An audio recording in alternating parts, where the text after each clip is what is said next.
Hey everyone, welcome to FanFic Canon. Thanks for hitting play. I'm thrilled to bring this fan-made story to life for you.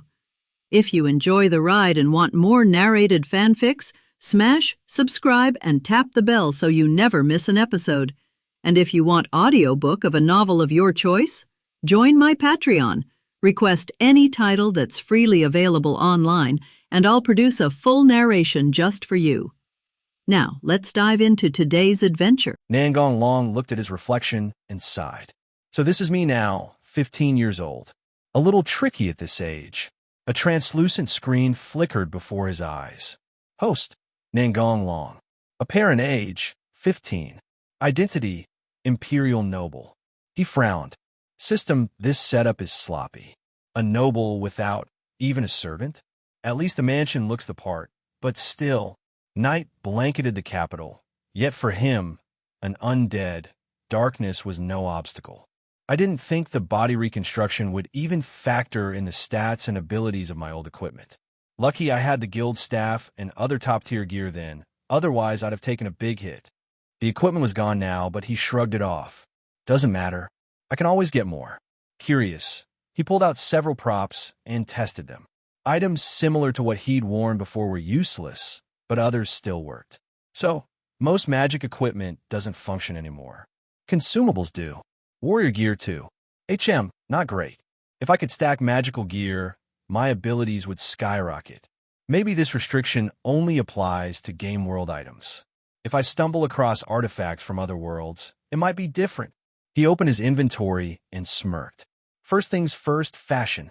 Tossing aside the system's default outfit, he slipped into sleek black casual clothes. Much better. System's sense of style is garbage. Then he called out, God-slaying tool, white dragon king's wings of light. Radiance flared, wings unfurling. Powerful, limitless growth and stylish. Perfect. A deep, booming voice echoed in his mind. You are the most promising host I've ever met. Together, we'll become the strongest white dragon king. This time, I'll finally crush that red dragon emperor. Nangong Long chuckled. Sorry to disappoint, but Drake isn't here. This world doesn't have him. What? Why not? Albion's voice shook with disbelief. Because this is a completely different world. No connection at all. Silence. Albion's mighty presence dimmed, wrestling with the revelation. After a pause, he muttered, So other worlds really exist. I always thought there was only one. You're not wrong. The world is far bigger than any of us imagined. Nangong Long smiled faintly. Allow me to introduce myself properly. Nangong Long, world traveler. Once human, now undead. Albion, White Dragon King. From today, friends. Albion laughed heartily. Friends? Huh. No one has ever said that to me before. You're an odd one, Long. Maybe, but it feels normal to me. They talked further. Albion recalled only fragments. His previous host's death, the void, then awakening with Long guessed their encounter during his travel bound them together. Albion was hopeful. If you can travel between worlds, we might eventually return. I still have a fight to finish. Possible, yes. But it's random. I can't say when. Then I'll wait. Just don't die before I meet him again. Long grinned. Relax. I'm undead. No lifespan. Albion marveled. An immortal race, one I've never even heard of. Rare even here. Most undead are mindless. Only high-level ones like me keep our will. I see. Long, what's this world like? From what I know, it has imperial arms, tools that grant extraordinary powers. Divine weapons? Not at your level, but impressive. Some can even freeze time. Albion was stunned. Freezing time? That is divine weapon tier. Yes, but only one wielder has ever managed it. The rest vary in strength depending on their user. Albion chuckled. Interesting. I'd like to meet this person one day. You'll get a chance. Finally, Albion grew quiet. I'll return to dormancy. Call me when needed. Got it. Nangong Long turned back to the system. System, list this world's missions. The cold voice answered. Mission 1, overthrow the Empire. Mission 2, defeat Esdeath at her peak. Long smirked. No problem. Next step, figure out the current timeline. At dawn, We'll gather information. Behind all this prosperity, there's so much filth. Nangong Long muttered as his eyes swept across the bustling streets of the imperial capital. A shout rang out nearby. "Imperial Guard, make way." Nangong Long stepped forward and blocked one of the guards. "Where's Uka?" The guard froze, clearly startled that someone dared to call the captain by name so casually. He hesitated, then answered, "The captain is in his office." Though the man before him looked young, his clothing screamed nobility. The fact he called the captain so directly, he had to be someone important. Best not to offend. "Take me to him," Nangong Long ordered. Normally, he would have had Uka come out, but after glancing at the filthy street corners, he decided not to bother waiting. "I'm afraid that's not possible," the guard stammered, thinking of Uka's notorious temper. "The captain doesn't like being disturbed." Nangong Long's gaze turned cold. "Even Uka wouldn't dare refuse me." "You got guts." The guard's face drained of color. "I'm dead. I've offended a big shot. I don't have time for nonsense. Lead the way, or you'll be reported to prison," Long said, his voice like ice. "Why, yes, sir." The guard rushed to obey. When they arrived at the office door, the guard nervously asked, "Excuse me, sir. May I have your name so I can inform the captain?" Long ignored him and simply kicked the door open. "Who the hell? Do you want to die? How dare you?" Uka's roar cut short as his eyes landed on the intruder. His face twisted, then paled. "Idiot! I should have looked before opening my mouth." As captain of the Capitol Guard, Uka prided himself on recognizing every noble. And this one was no ordinary noble. The man before him was the hereditary duke of the Empire, Nangong Long. Long smirked. "Captain Uka," such fire in your voice. Instantly, Uka switched tones, plastering on a smile. "Duke Nangong, please sit. Had I known it was you, I would have come to greet you myself. Why trouble yourself to kick the door?" "Ah, don't flatter me. I asked your men to lead the way, and they refused." "Loyal subordinates you've got," Long sneered. Uka cursed inwardly. He turned to the guard outside. "Who dared defy the Duke?" "I'll—" "Forget it." Long waved a hand lazily. "Kill him, and the next one won't recognize me either." "That'd be troublesome." The guard nearly collapsed with relief. "Saved. This Duke is merciful compared to Uka." "Yes, of course. Since you've spoken, he lives," Uka said quickly. "I came to discuss something with you," Long said bluntly. "Anything you wish, Duke. Bring me a map of the Empire." "No problem." Uka scrambled to fetch it, cursing his luck but thankful the request was so simple. When he returned with the map, Long took it with a nod. "One more thing. Do you know of a girl named Sariu?" "Sariu? HM, not in my unit. But a colleague of mine who died recently had a daughter by that name. Could that be who you're looking for?" "So she hasn't joined the Guard yet. I wonder how much of her sense of justice has been twisted by now. Hopefully not beyond saving." "Yes, that should be her." "What business do you have with the girl, if I may ask?" Uka probed carefully, mind jumping to scandalous assumptions. "If the Duke fancies her, I'd better know for sure." "Nothing much. I just want her to guide me around the capital." Uka didn't buy it, but forced a smile. "Then I'll send men to fetch her immediately." "No need. Just have someone lead me to her home. I'll meet her myself." Uka blinked. That doesn't sound like he just wants to toy with her. Could it be genuine interest? If so, I'd better build ties with that girl too. Might be my chance to climb higher. "Allow me to lead you personally, Duke," he offered with false sincerity. "Fine." Long could see through Uka's thoughts, but didn't care enough to expose him. As they walked, residents spotted Uka and scattered in fear, whispering from alleys and doorways. "Isn't that Captain Uka? Who's the young man with him?" For Uka to walk behind someone, he must be a noble, someone powerful. Long glanced at the wary townsfolk. "They're terrified of you." Uka forced a chuckle. "A joke, surely. I'm simply strict. People mistake discipline for cruelty." Soon, they stopped at a modest home. "This is Sariu's place, Duke. I'll knock for you." "No, you can leave now. Wouldn't it be better if I introduced? I don't want her knowing my identity yet."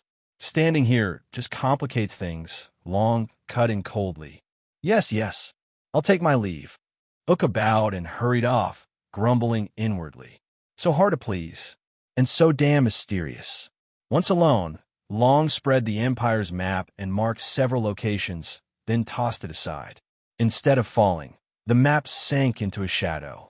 From within, several figures stirred. Long ordered, "Take 5 mid-level shadow demons and remain here.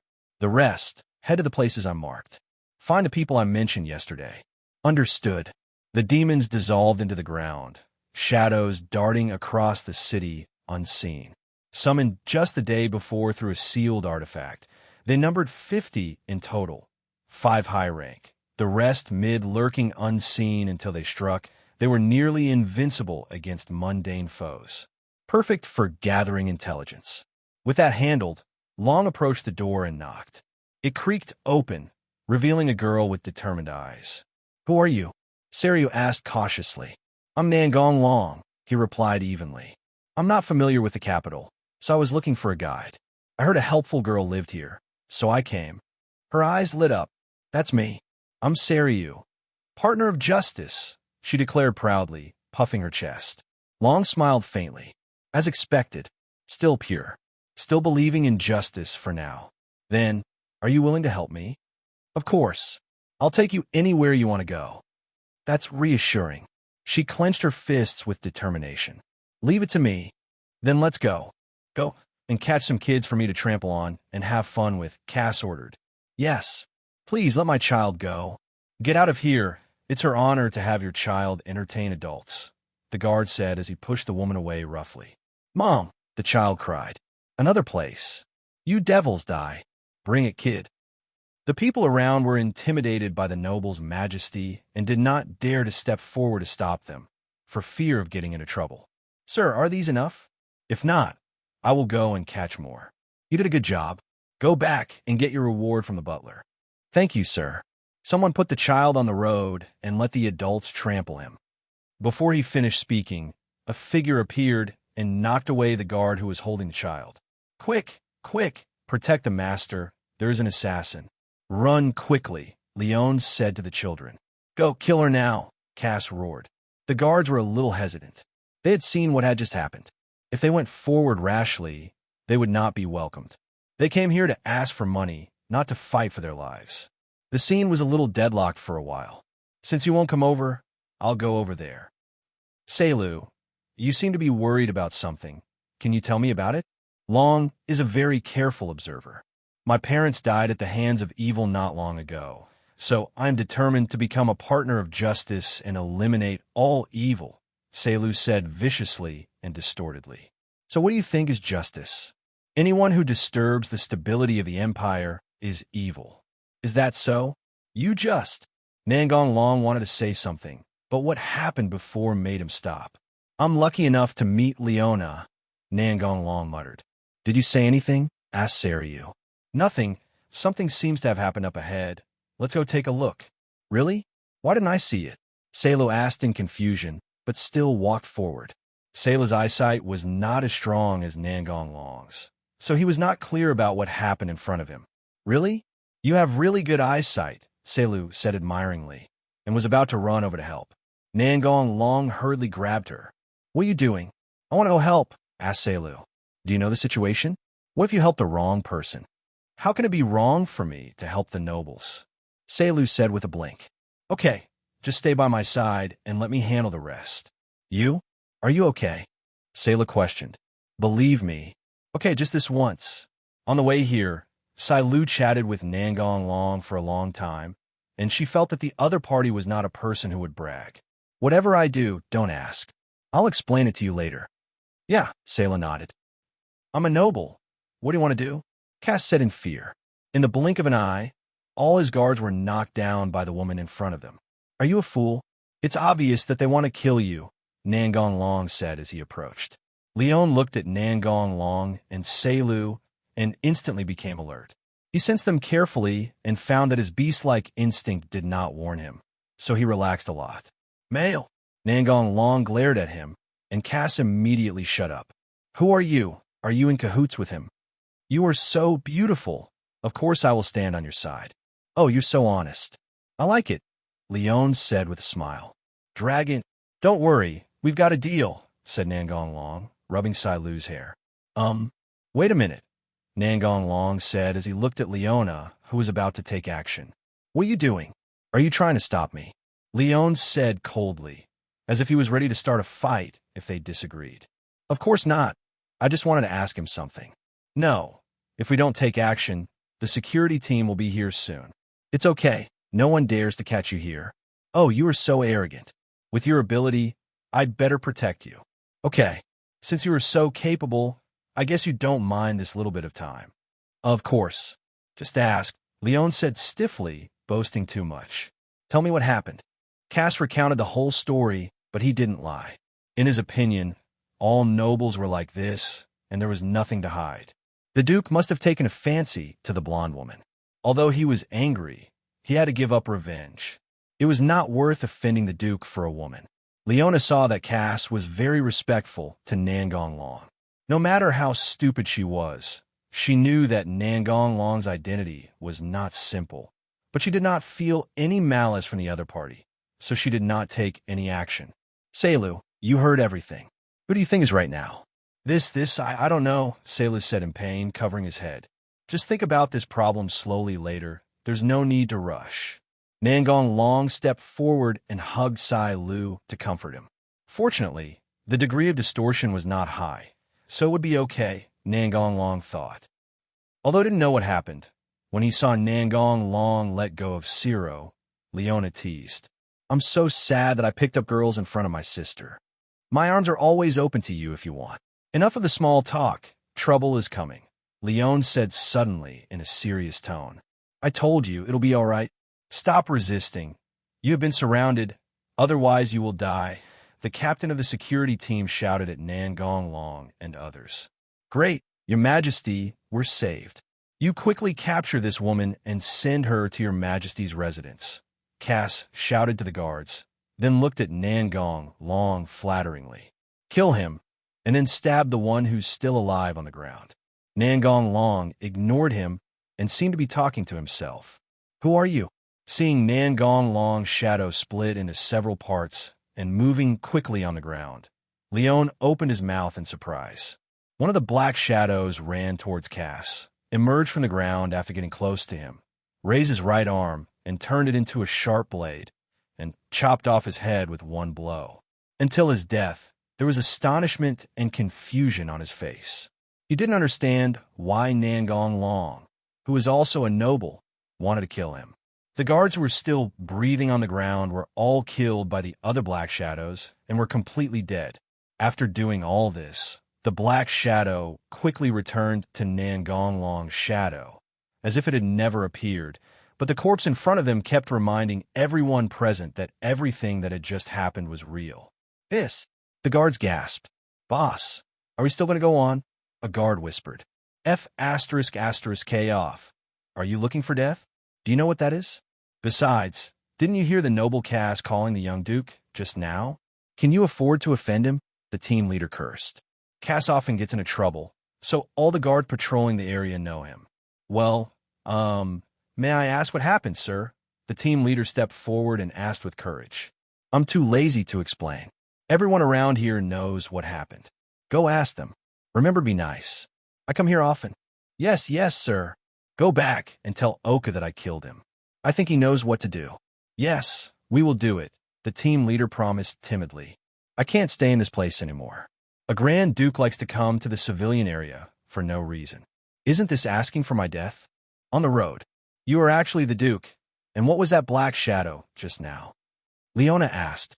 She still had a good impression of Nangong Long. After all, Nangong Long had just killed Cass and helped her out, so that she didn't have to be wanted. You lied to me, Selu said angrily, not caring about that. Don't say it all at once. Please say it one by one. Let me answer your question first. I didn't lie to you. I'm really not familiar with the imperial capital, Nangong Long said to Selu. Even so, why don't you just find a servant to lead the way? Selu said in disbelief. No, that's too much. I can't stand it anymore. The Grand Duke doesn't even have servants. Do you believe it? If you want to make up a story, find a suitable excuse, Leon interrupted. I believe it. I am one myself. If you don't believe it, just go to my house and you will know. Tell me, do you want to trick me and Ciro into your house and do whatever you want of me? Leon said with a smirk. Nangong Long had called Seilu's name before, so Leon knew it. How did you know? Nangong Long pretended to be surprised. Leona was speechless. She never expected Nangong Long to say that. Shouldn't she deny it now? I won't tease you anymore. Let's introduce each other. You can't keep calling me yours. I'll go first. Nangong Long, Duke of the Empire. Leon, the poor man. Seilu, now we know each other. Do you want to come to my house? Nangong Long suggested again. Go, Seilu replied. Seilu, aren't you afraid that he has bad intentions? Don't worry. I want to know whether he lied to me or not. Then I'll go too. This guy's a rich man. How can I let him go? You've led me astray. You haven't told me what that black shadow is. Is it an imperial weapon? Leon asked again. Come to my house. We'll talk later. Okay, don't lie to me. This is my home, said Nangong Long, standing in front of the gate. This is too much. Extravagant, corrupt, and depraved. You are such a person, Leon said to Nangong Long. I'm a duke after all, so I still have to have a mansion. Come in, it's just me, you don't have to worry too much. Really? You're the only one in such a big mansion. Do you believe it now? Said Nangong Long, who was sitting on the sofa. But why didn't you just tell me you were the duke? Asked Seilu. If someone knocks on your door and tells you he is the duke, would you believe him? The most important thing is that I don't want my identity to become an obstacle for us to make friends. If I hadn't met Leon, I would have planned to tell you later, but unfortunately plans can't keep up with changes. Well, it's not a big mistake. Forgive him, Seilu. Well, forget it this time, but don't lie to me again in the future. Good? Well, let's talk about the shadow. I'm very curious. Seilu was also very curious, but he was so angry that he didn't think about it. That's a shadow demon. It's almost like a dangerous species. Never heard of it. The world is big. It's normal that there are things you don't know. Can you call out so I can take another look? Leon asked. Seilu also nodded in agreement. Come out. It's so dark. I can't catch it. Leon said in surprise as he stretched out his hand towards the shadow demon. Don't attack. The shadow demon has no entity. That's a really troublesome opponent. It's getting late. You can spend the night here, Nangong Long said after taking back the shadow demon. Okay, sister, I have never lived in such a big house in my life. What about you? Nangong Long looked at Seilu and asked. Well, I'll stay too. I'll take you to pick a house. You can pick any room on this floor, said Nangong Long, pointing to the houses on both sides of the corridor. Which room do you live in? That's it, Nangong Long said, pointing to the largest room in the middle. It's decided. I'll live in the room on your left. Welcome to my night raid. Leon puffed out her chest and said teasingly. I will definitely go, Nangong Long replied seriously. I want to stay in a room with Leon. Night raids are not allowed, Seilu said angrily. Someone is jealous. No. Okay, now that we've made our choice, let's go eat, Nangong Long interrupted them. Is there any food left? Who will cook it? I thought I would go hungry tonight, Leon asked. You can't. Not very good, but I can eat. How can you be so proud to say such a thing? Where's Seilu? Nangong Long turned around and asked. Yeah, no problem. Long, how do you usually solve this problem? We'll go out to eat, but there's still food at home. Except for the lack of servants, everything else in the mansion was complete, as expected of a rich man. By the way, why don't you have a servant? That's why, Dragon. Well, I'm not used to that kind of atmosphere. Everyone is so cautious, Nangong Long said. You're such a weirdo. The next day, Leon, what are you going to do in the future? We are planning to kill as many people as possible. There are still many bad nobles. It really looks like your style. Where's Ciro? I still want to be a partner of justice, but I will figure it out before I take action. But I'm afraid of messing up. Can you help me, Dragon? With great pleasure. How about you two join my personal guard? Nangong Long suggested. Royal guards? Do you have them? Leon asked doubtfully. Yes, I have. I'm going to kill the nobles. Aren't you afraid of causing trouble for yourself? I don't care about you, Minister. What do you think? Okay, I'll join. And you? I'm weak, is it okay? Seilu hesitated. Just practice slowly. No one can become strong overnight. Okay, I'll join. How many people are there in the Royal Guard, Long? Just the two of you? You are lying. Didn't you just say you had a personal guard? Leon said angrily. It's not a scam. I do have a personal guard. It's just that there's no one there. You are making excuses. Looking at the two people arguing, Selu smiled. This kind of life is not bad. Forget it. Sister is generous and won't bother with you.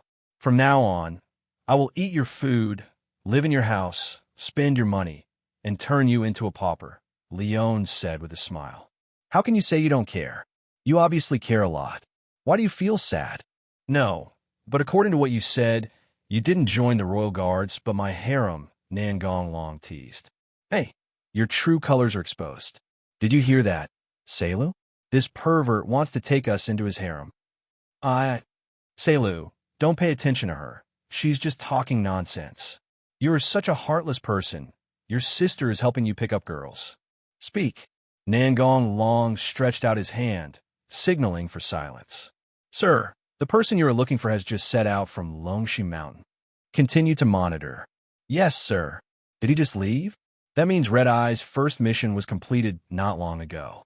Then has Black Eye in the Imperial capital started his first mission? Send the remaining shadow demons to check in the suburbs of the Imperial capital. Who were you talking to just now? Shadow Demon. I sent him out to search for intelligence before. Can Shadow Demon talk over long distance? What a convenient, dangerous species, Selu said with emotion. That's right, it's a fowl. By the way, where did you find it? Leon asked. I summoned it. Summon? The power of the Imperial tool. No, it's magic. Magic, what is that? How should I put it? Just treat it as an Imperial tool with more than one ability. I don't really understand, Selu said with a frown. Multiple abilities? How did you do that? Leon asked in surprise. There are many kinds of magic. You will learn about them later. At night. I'm going out for a while. What's up, Dragon? Recruit new members. There are only 2 people in the Royal Guards, which is too few. You still don't know enough, Leon said with resentment. Where are you going to seduce beautiful girls again? Take me with you. I'll go too, Sayla said immediately. Abduction? Am I that kind of person? Nangong Long said with a wry smile. Yes, Leon said seriously. Sayla nodded in agreement. If you actually look at me like this, my heart is broken, Nangong Long said sadly. Stop playing tricks and tell me where you're going. You'll understand when you get there. You can go, but you have to listen to me. Well, you're the boss and you have the final say. No problem. After receiving an affirmative answer, Nangong Long then activated the White Dragon King's Wings of Light. Since he had never been to the suburbs of the Imperial capital and it was out of sight, he could not use the portal. What is that? Leon asked, looking at the wings behind Nangong Long. Is it an Imperial weapon? Sayla guessed. This is the God-destroying tool. I'll tell you about it on the way. Nangong Long interrupted the 2 people who wanted to continue asking questions. Forbidden move. Oh, the armor is pretty cool, isn't it? Dragon. Ready to go. Nangong Long walked toward Sai Lu and the other person, holding them in his arms, one on the left and one on the right. What are you doing, Long? Sai Lu asked with a red face, but he did not intend to resist. You finally couldn't help yourself and took action against both of us. Leon said as he hugged me tighter. You don't even know how to put on armor when you attack me. Hold on tight. I'm about to fly, Nangong Long complained. It really flew. Suburbs of the Imperial capital. You really have so many abilities. On the way here, Nangong Long gave a half-truthful explanation of the God-destroying tool, causing Leon and the others to exclaim in surprise. Long, is it okay for us to just stand here? It's okay. As long as we leave my magic range, people outside won't be able to see us or hear what we're saying. It still feels amazing. Here we come. Long, is that the person you're looking for? Need I ask? The moment I saw the beautiful girl, I knew it must be that, Leon replied. Nangong Long did not respond, but kept looking forward. Confirm again. Our target is a foreign spy who has infiltrated a village near the Imperial capital. Other teams will drive their people over here, and then we will kill them. There's no need to confirm, it's easy. I heard that the death rate for the first mission is very high. We must not die. Just train like you normally would. We will survive. Here we come. Everyone, take your medicine. Hey, a fight has broken out. Are you going to stop it? They are so strong. Even though they look younger than me, Selu said sadly. Don't worry. You will become stronger than them, Leon comforted. Say something too, Leon said to Nangong Long. Leona and Ciro didn't rush out because Nangong Long had told them before that they should just watch and not take any action. Right now, Nangong Long ignored it and said to himself, time stops. For a moment, except for Nangong Long. Everyone's movements stopped at this moment, as if they were sculptures, motionless. Nangong Long ran towards Remus and hit her on the back of the head, preventing the magic from being lifted and causing her to yell. Then Nangong Long took out a puppet doll, transformed it into the appearance of Remus, and put it in the same place as before. Then, he carried Remus back to Celiu and the others. The prop puppet doll can change into the appearance of a person the user has seen. Although it looks like the real thing, it has no attack power and no self-awareness, making it a rather useless prop. How could Nangong Long have such a boring item? It makes me cry when I talk about it. During an official event lottery, the highest reward was an ultra-rare item, so Nangong Long spent money like crazy. Unfortunately, he was unlucky and finally succeeded in winning it after getting countless consolation prizes. The consolation prize was a puppet.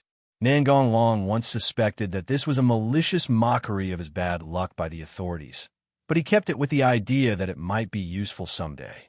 Unexpectedly, it really came in handy. After doing all this, time starts flowing again. Remus, black-eyed, shouted as she saw her companion being chopped to the ground. Hey, you can't comfort me. Leon stopped talking halfway. She actually saw Nangong Long hugging a girl, but there was nothing there just now. Selu also widened his eyes, not understanding what was going on. Where did your sister come from? Time stops. Puppet. Nangong Long used the same method to replace another girl. Wumin, Natera yelled. Idiot, just standing there like an idiot. Do you want to be like her? Ian roared as he chopped down the enemy behind Natera. Another one. Is this a magic trick? Leona was stunned.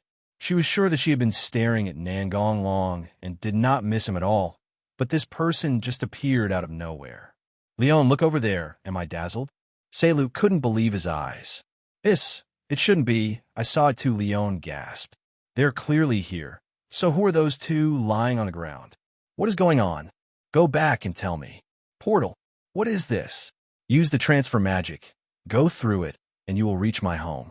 How many secrets do you have? Leon asked. Hey, if you want to know, just stay by my side and explore slowly. Even if you don't tell me, I would do the same. Sooner or later, I will strip you naked and there will be no secrets left, Leon said angrily. Welcome.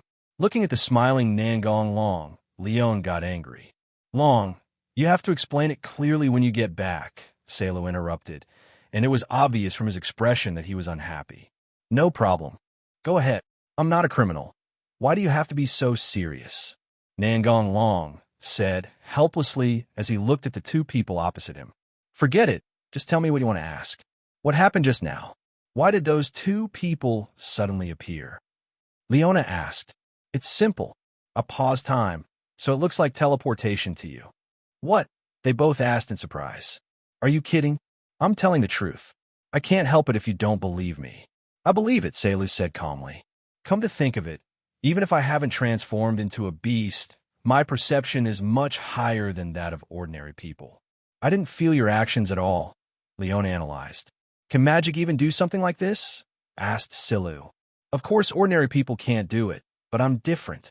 You keep blowing. How can you say that? Can I learn it? Selu interrupted the two of them. I don't know. I have never taught anyone else.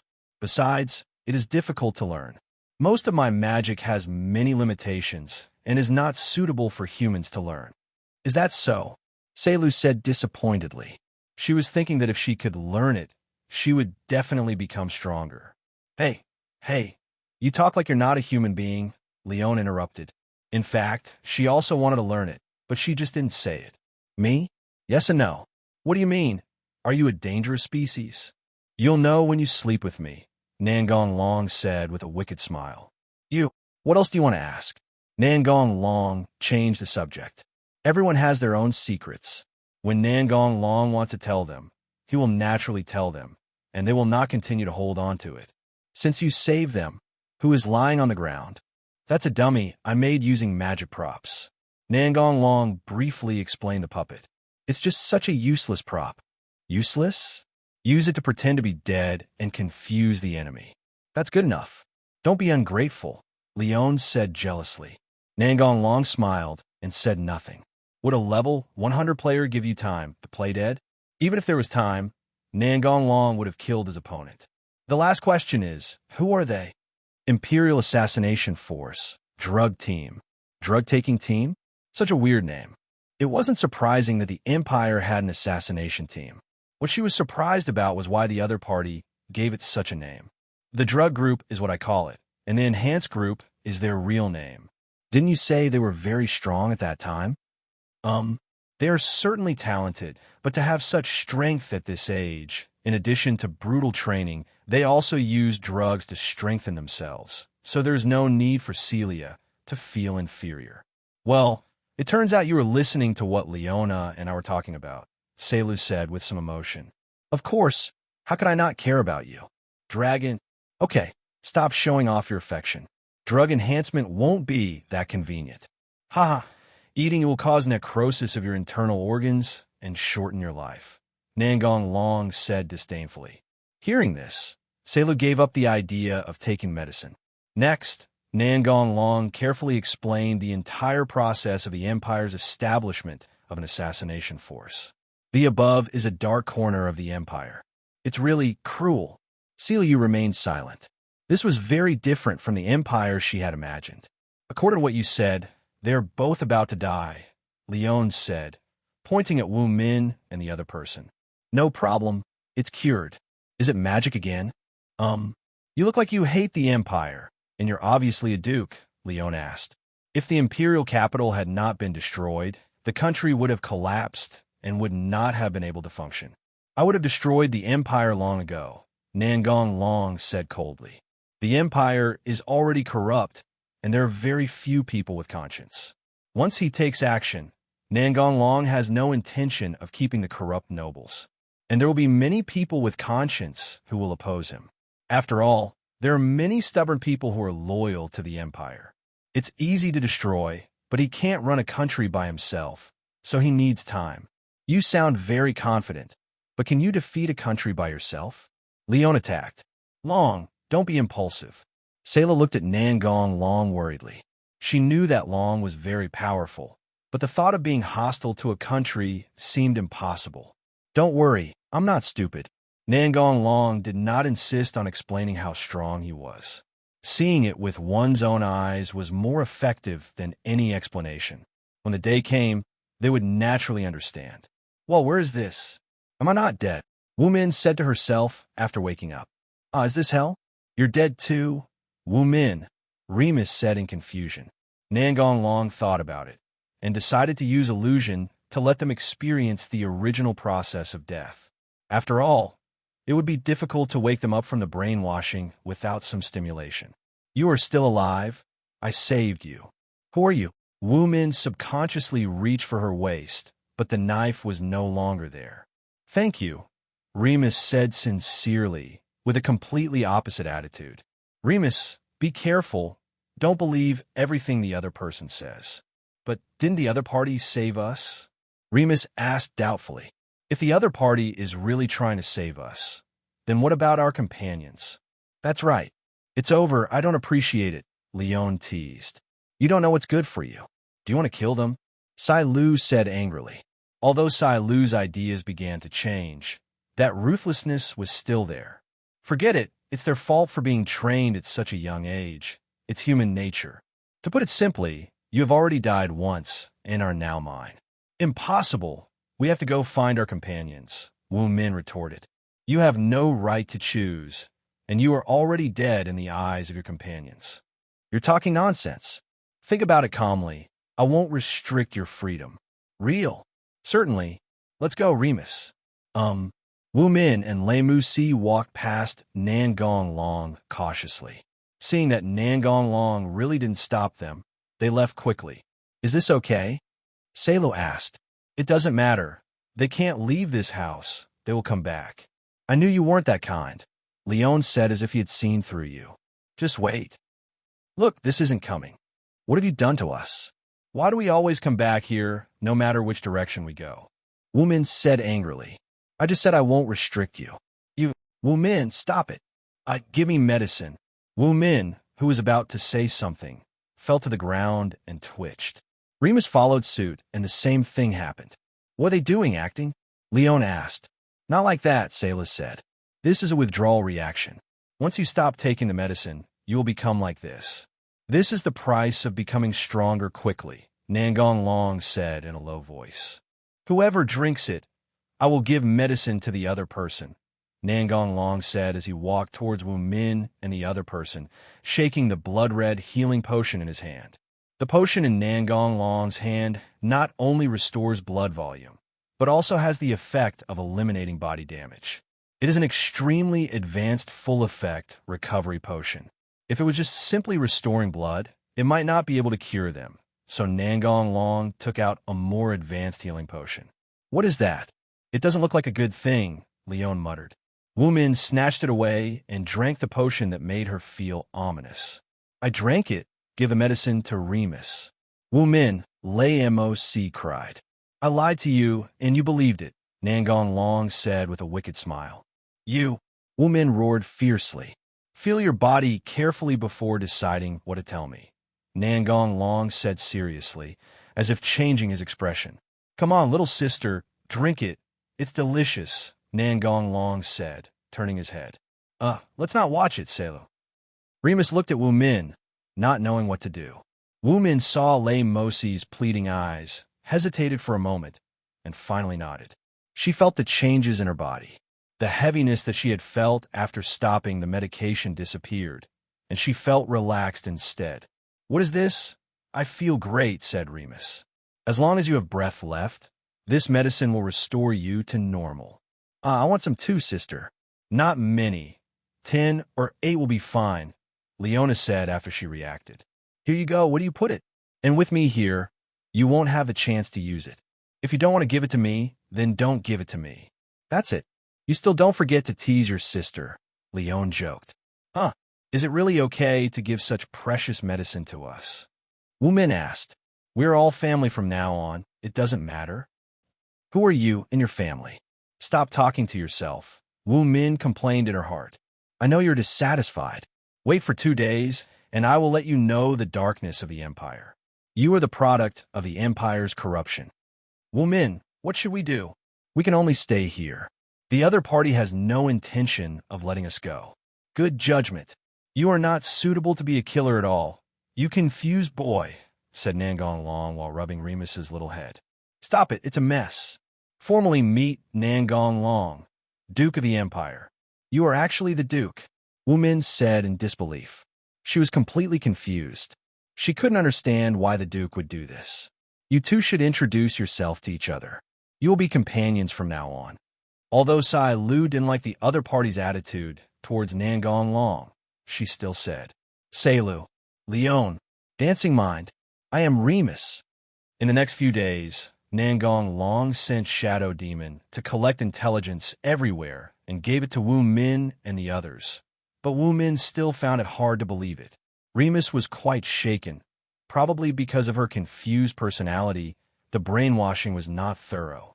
So Nangong Long asked Leon to take Ciro, Wu Min, and the others for a walk to see the lives of the people with their own eyes, while the Shadow Demon followed in secret. Where did this come from? Leon, who had just returned, asked as he looked at the large amount of money placed in the living room. It was sent by Yuka. Didn't he kill a noble some time ago? In order to please me, he confiscated the other party's property, Nangong Long said calmly. Sure enough, the Duke's treatment is different, Leon said with emotion. Just accept it, Seilu said angrily. There's no need to get angry. I won't take it, and it won't return to the people. This is the current situation in the Empire. Don't worry, Seilu. Don't you know who he is? I know. I'm sorry, Saluo said apologetically. It's okay. I'll take it to heart. See that? Nangong Long said, pointing to a glass jar. What a cute dog. Why is it placed here? Selu said as he walked to the glass jar. Woof woof. Be careful. Nangong Long pulled Selu over to prevent the 100-armed giant from hurting her. Who knows if it will be as obedient as before. It seems that you are very adaptable. Nangong Long said happily when he saw that the 100-armed giant did not go crazy, but ran to stand beside Saluo honestly. What is this? Selu asked as he picked up the 100-armed giant. Biological Imperial Tool, 100-armed Titan. You've always wanted to become stronger, so I used my power to get it from the Empire. Sure enough, it's just as I thought. You're very suitable for this Imperial tool. Long. Thank you, Selu said with emotion. Sister is jealous, Leon said as she hugged Nangong Long. Fortunately, I am immortal and don't need to breathe, otherwise I would suffocate to death, Nangong Long thought. I know. I'll make it up to you next time, Nangong Long said, pretending to struggle. Leon, let him go. Sela looked at Nangong Long worriedly. I'll let you go this time for the sake of your lover. I'm not, Selu said shyly. If you don't want it, then I'll take it without hesitation, Leon said with a smile. No, Sela yelled. You still say no? Leon teased. Seeing that the two were going to make trouble for a while, Nangong Long walked towards Wu Min and Lei Muzi. How are you thinking about it? I agree with your proposal, Wu Min replied. Then I agree too. Welcome to join my personal guard. You will be one of us from now on, Nangong Long said with a smile. How are you feeling lately? Everything is back to normal. Thank you, Your Excellency the Duke, for your concern. Thank you, Duke, for your concern. Don't call me Duke, it's too formal. Just call me by my name like they do. No, how can you call him by his name? Wu Min said firmly. Forget it, do whatever you want. Seeing Wu Min's insistence, Nangong Long did not force her. Where's Remus? I just want to be like Wu Min. You've become a little follower. Nangong Long once again stretched out his claws towards Remus' little head. It's a mess, stop rubbing it. Although she said this, she actually had no intention of avoiding it. Maybe she also liked this feeling. 3 months later. You're doing a very important job. So eat more to replenish your energy, said Goziki. It's so delicious. I really want to bring some to the captain and the others. I'll send some back later. No, I will definitely eat it all on the way. Qitong and the others have already reached the Bailang River, so it's time for me to set off too, Nangong Long thought. These 3 months were very peaceful. Nangong Long did not cause trouble, but instead passed on the warrior skills he learned from Sebastian and Cositus to Leon and the others. At the same time, Nangong Long went to the Royal Fist Temple again and wrote down the training methods in the temple. After coming back, he practiced with them and learned from the parts that were useful to him. Not only training, Nangong Long also picked out some props suitable for them and gave them to them, which touched the girls again. Of course, Leona was an exception. He accepted them without hesitation and said that we were all his people, so there was no need to be polite. This made Selu and Wu Min very shy. As for the confused Remus, she didn't understand what Leona meant at all.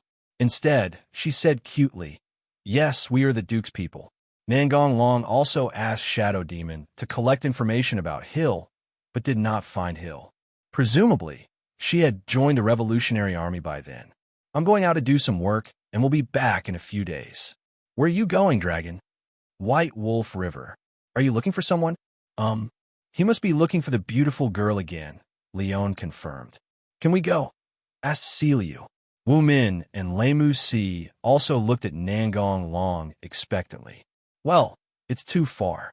Let me go first, and then I'll use the portal to pick you up when I get there, Nangong Long said after thinking for a while. Okay, I'll listen to you, Selu said with a smile. Then I'll leave first. Forbidden move. Portal. No matter how many times I see it, I feel that this ability is too abnormal, Leon said. But it's really convenient, Wu Min said. Yeah, little confused followed. What should we do next? Asked Selu.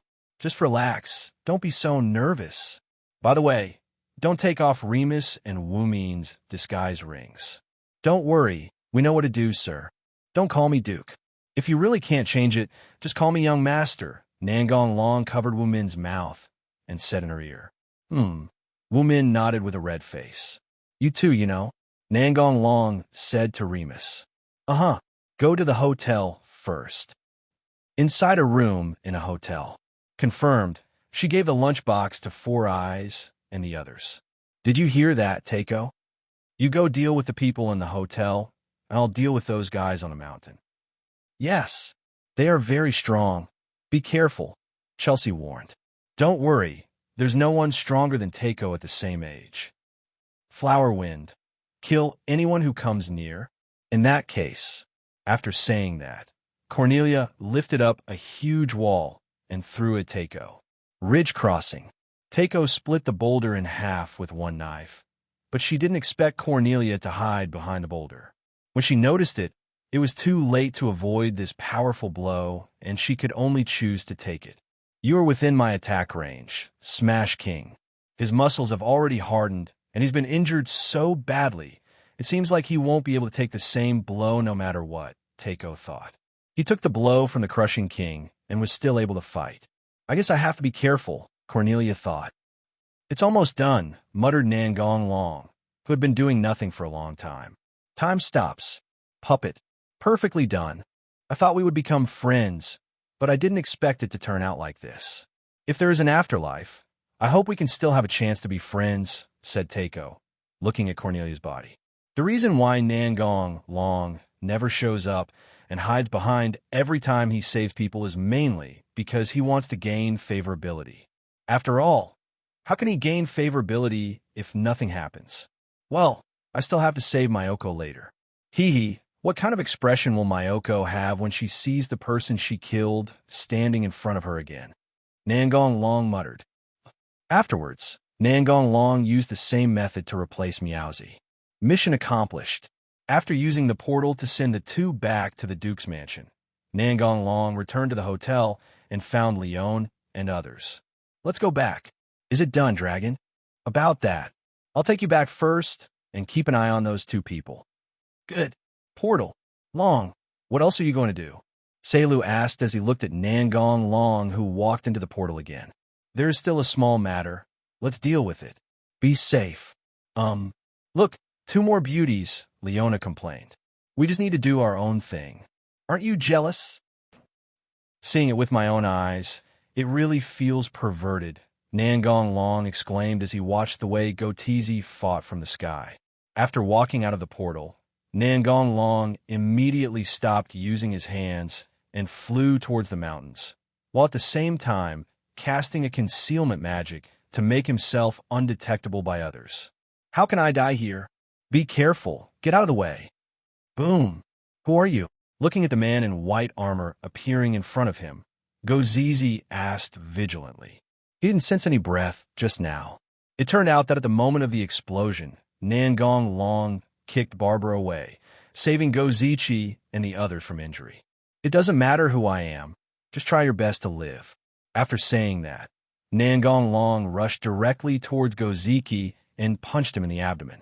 Goteezy didn't have time to react at all and was knocked away. The opponent's movements were too fast. Ahem.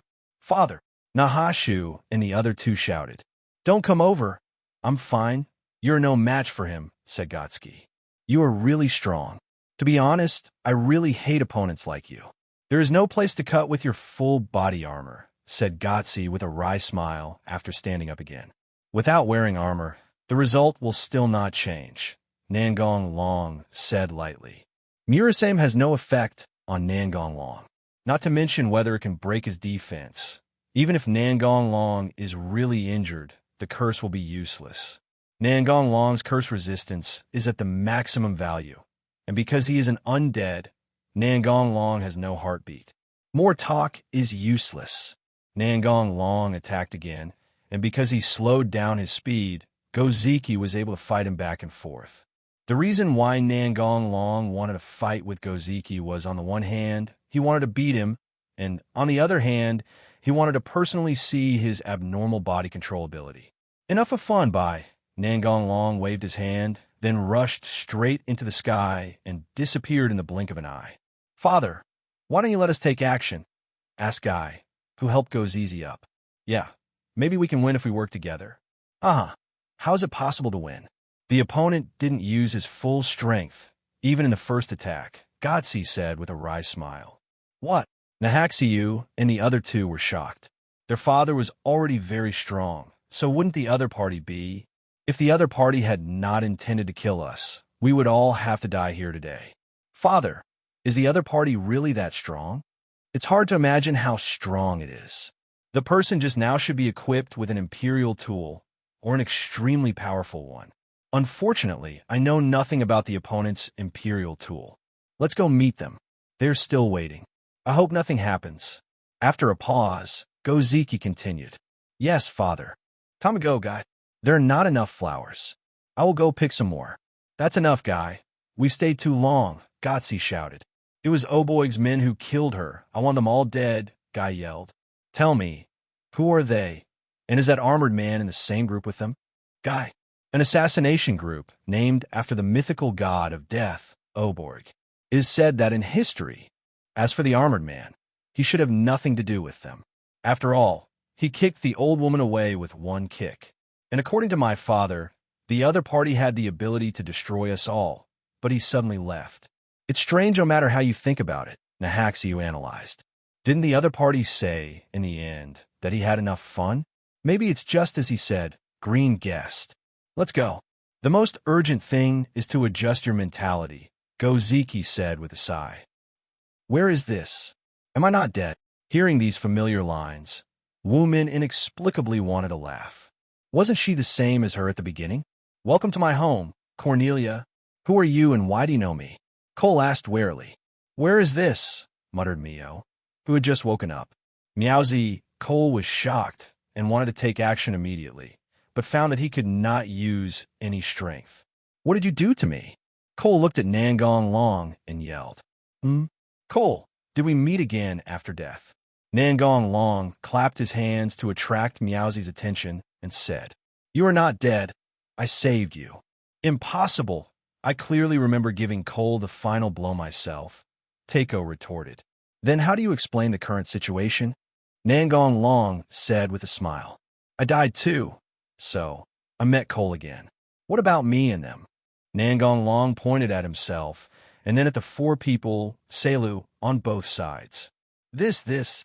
Meowsy was speechless for a moment. What you think is impossible may not be impossible for me. Who are you? Cole asked after calming down. The situation was unclear at the moment, so he should try to get as much information as possible from the other party. Nangong Long is also your future boss. Do you know who I am, and how dare you say that? Cole asked. Of course, not only you, but also Takeo. I know everything clearly. You, a member of the elite team of the Imperial Assassination Force, ranked 3rd, Nangong Long said slowly as he looked at Cole. Takeo, a genius assassin from Oberg, was raised and trained by Barbara since she was young. After facing Akame, she realized that she was not the most talented one. You even know this? Said Mio in surprise after realizing the current situation. I know more than you think. How's Akato? Cole asked. It was not difficult to guess from Nangong Long's words that Takeo and Akato had already fought. Although it was some speculation, he still needed to confirm it before he could feel at ease. She should be fine. I'm the loser, Mio said first. Really? Akaji is really strong, Cole said with a smile. This was the best news he had heard so far. How is my master, Barbara? And Chelsea? Chelsea is fine. Your master blew himself up and died. How could someone force an old woman to this point? Takeo said in disbelief. The former 4 demons of the Royal Fist Temple, Goziki. Father is indeed the strongest, Cole said happily. Even if it's the 4 Rakshasa ghosts. If this old woman can't defeat them, she can just retreat. She can't do it. The Imperial weapon Urusame can kill with one strike. Anyone who is hit by it, no matter how big the wound is, will be cursed to death. Is that why he blew himself up? My father's Imperial weapon is so powerful. Why did you arrest us? Asked Meowsy. You have already died once, so live the rest of your life for me. This way you'll be companions. Isn't this what you want? At this point, it's useless for us to refuse, Cole said. Yes. If we don't agree, we will remain powerless and may even be killed, said Takeo. Who knows? I'll leave Wuming to you. Help Cole straighten him out. As for Mio, let her think about it herself. Yes. Arrive. Nangong Long carried Leon and the others on his back and came to Patola alone. Although he asked the Shadow Demon to tell them, they would still be angry. Since the location has been determined, let's just break through it. It's too troublesome to go through it layer by layer, Nangong Long said to himself. Partner, start destroying. No problem. Forbidden move. What happened to them? We haven't done anything yet. I'm afraid it's a withdrawal reaction. Would you like to feed it some herbs? I caught it with great difficulty. It would be a shame if it died. Boom, boom, boom. What's that noise, Jamo? It seems to be coming from above. Getting closer. Boom. Ahem, what is that? Be careful. There's someone there.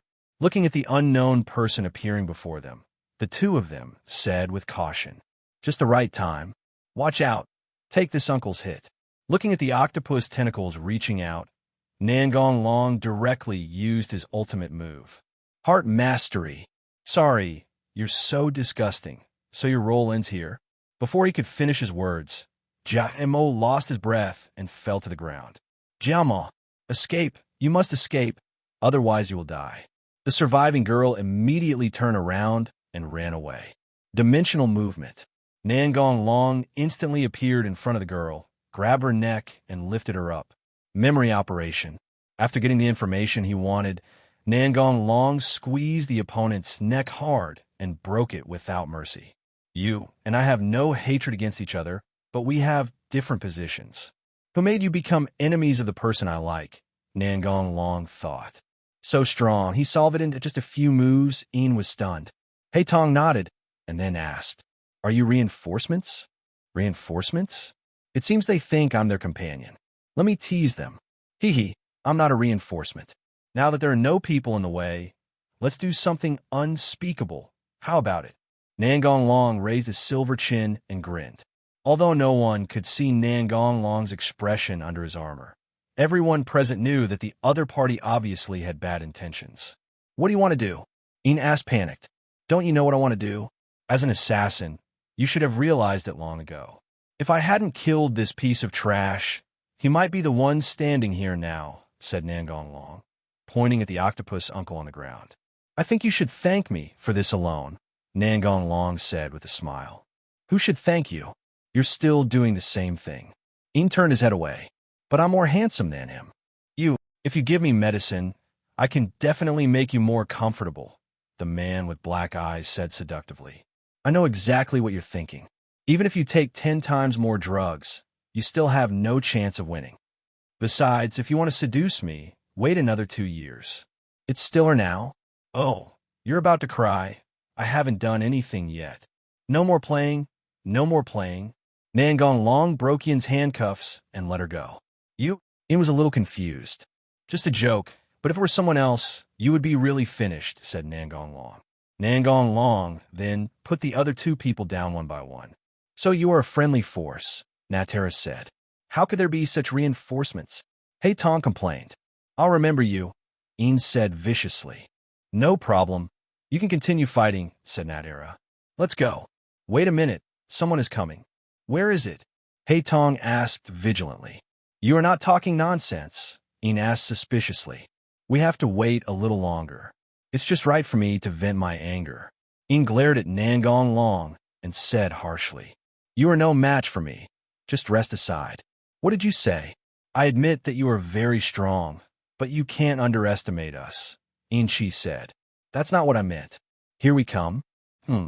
Has the invasion reached here? Are they dead? The Locust Man muttered to himself as he looked at Jamo and Kashyuk lying on the ground. It seems that I have to deal with you here. If you can do it, just give it a try. In this small space, no one can keep up with my speed. So fast. Hey Tong exclaimed in surprise. Careful.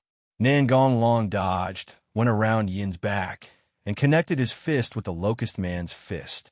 The opponent flew backwards immediately, and his arm was twisted beyond recognition. Obviously useless. Are you okay? Yeah, Ian said, turning his head, and was saved by that be ********** D again. Impossible. How could you possibly see my attack? People like you who set random flags are doomed to fail. Except for the protagonist. What? Don't worry. You don't understand anyway. How dare you look down on me? I'll fight you with all my strength. The Locust Man roared fiercely.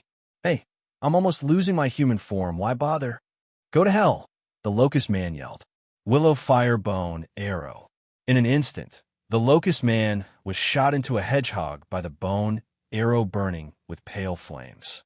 How is that possible? You scumbag, there's a huge gap in strength. No matter how you change, it's useless. You actually call me a scumbag, but I'm the man who is called the next chief. You can go now. You are really strong. If we were to face him, we would probably be wiped out, said Haitong. We are still too weak, Ian said dejectedly. Haha, don't be so discouraged. Even in the elite group, not everyone can beat him. Nangong Long pinched Yin's cheek and comforted him. Let go, be asterisk, asterisk, asterisk, asterisk, asterisk D. It's so hard. Ian slapped Nangong Long's claws away. So you're from the elite group. Has your sister come? Haitong asked hurriedly. Sister, Nangong Long said in a deliberately long voice. It's Akatomi, Kuroto quickly added. I know, you're her sister, Haitong, right? She talks about you often. Is that so? I miss you too. It seems that she has temporarily fallen into the trap of sister complex and cannot extricate herself. So, Nangong Long took advantage of Haitong's daze, decisively stretched out his claws, and killed him by patting his head. Haitong, don't let him take advantage of you, Ian said as he slapped Nangong Long's hand away again. Oh. Haitong came back to his senses. Since you were in the elite group, what is your ranking? Ian turned around and asked. Since he is so strong, he should be number 1, Natera guessed. I am number 0, the hidden 8th person. Nangong Long shook his head and made up a story. There are 8 people in the elite group. Ian asked in surprise. Well, I joined later, but because I was so strong, I was admitted directly as an exception. Is that so? Haitong muttered. What about your armor? Ian asked inquiringly. Imperial tool. If it is a god-killing tool, a lot of explanations will be required, which is too troublesome. What is that? The founding emperor. Amazing. According to your explanation, armor-type Imperial equipment should consume a lot of physical strength. Is it okay to equip it all the time? Asked Haitong. No problem, no problem. Keep blowing. I'm not afraid of tiring yourself to death. Ian choked, but his eyes were full of concern. He must have been wearing the Imperial weapon all the time to protect us. You can't run away, Chong said, chasing after Green. Your ability is to rebound damage, Green affirmed. You only saw it once, and you know it. It seems that I can't keep you. Chong accelerated forward, but Green also tried his best to escape and had no intention of stopping the fight. This information must be told to everyone. Guy's death cannot be in vain, Green thought. Just now, Green heard the sound of fighting and rushed over. When he saw Guy fighting with the enemy, he decisively stepped forward to help. Everything went smoothly at the beginning. Green used the whip to entangle the enemy, and Guy cooperated with him to deliver a powerful blow, hitting the target, but the result was unexpected. The person who fell was not the enemy, but Guy. So this scene happened. Long, help me stop him, the chief shouted when he saw his men appear. Seeing multiple enemies appearing in front of him, Green's heart tightened, thinking that something bad was going to happen. With his way blocked, Green had no choice but to stop and fight the enemy. It seems that I can only delay time as much as possible and wait for my companions to arrive, Green thought. Now let's see how you run, said the chief. I already know your abilities. I am enough to deal with you alone, Green said arrogantly. His momentum must not be weak.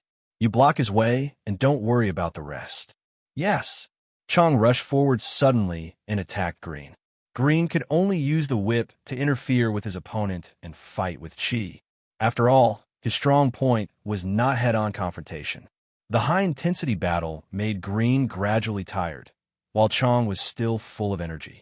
The recovery speed of the two was too different. The commander seized the opportunity caused by the opponent's reduced physical strength and struck a fatal blow, piercing Green's heart. Am I going to die?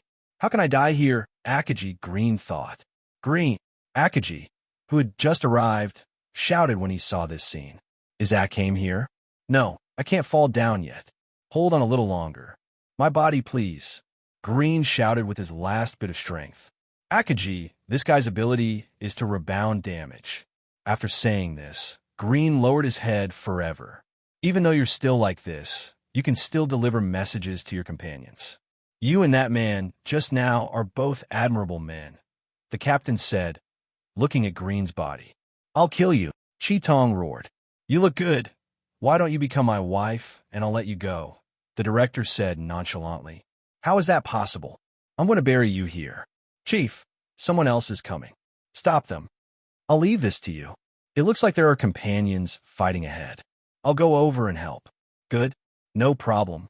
Nangong Long had already observed the enemy's strength and knew that it would not pose any danger to Haidong and the others. So he went ahead to see who was fighting in front and whether the forged identity could still be concealed. It's Akame. That one is Green. Are they dead? It seems that the butterfly, have also started to flap my wings, Nangong Long thought. Red eyes, get out of the way. Dimensional movement. Although Akado didn't see who shouted, she still instinctively took a step back. Nangong Long kicked the long man with a whip kick, and then he landed next to Chi-Tong. It's you, Chi-Tong said vigilantly after seeing who was coming. It seems that Goziki told you about me. That's good. Reinforcements? The captain said as he stood up from the rubble. To make a long story short, I just saved your sister. I am now the number 0 assassin in the elite group.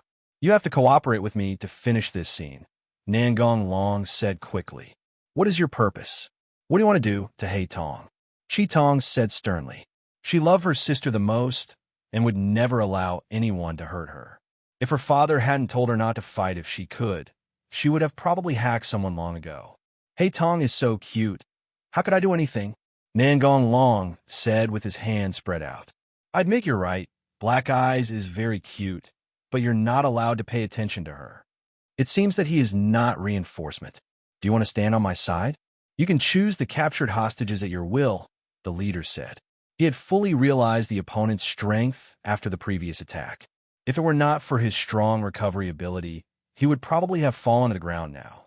How do you think I can do it, Chi-Tong? Nangong Long said with a wicked smile. I agree to your conditions. Is that okay?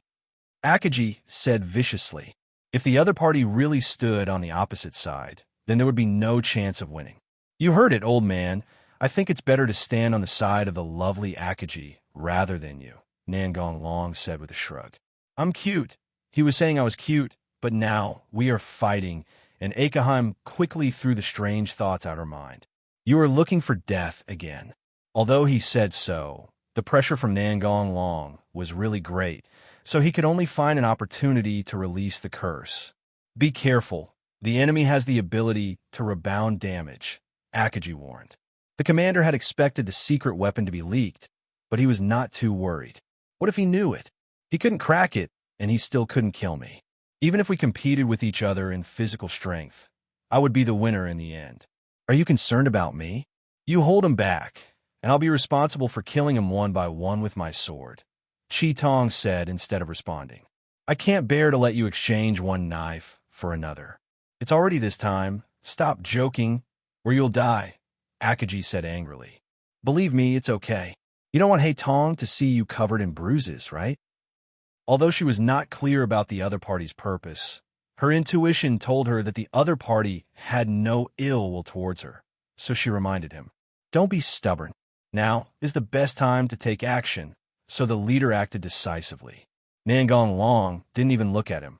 He just threw a punch and knocked the leader away again.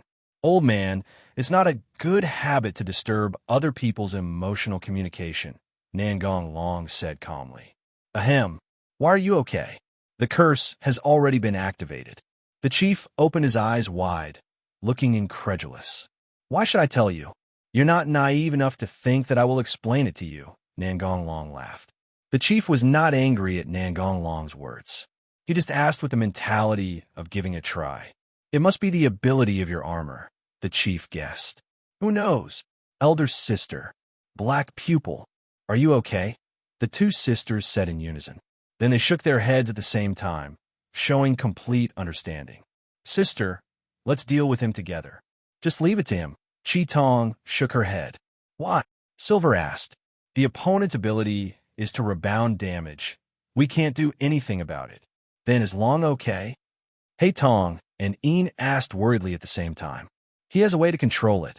Akame replied. If you don't do it, I'm going to end this fight. Stop bragging, he shouted. Dimensional movement. It was so fast that I couldn't see clearly. My father was right. He is really strong, Akame thought. Nangong Long moved behind the leader and knocked him to the ground. Imperial Fist 100 splitting fist.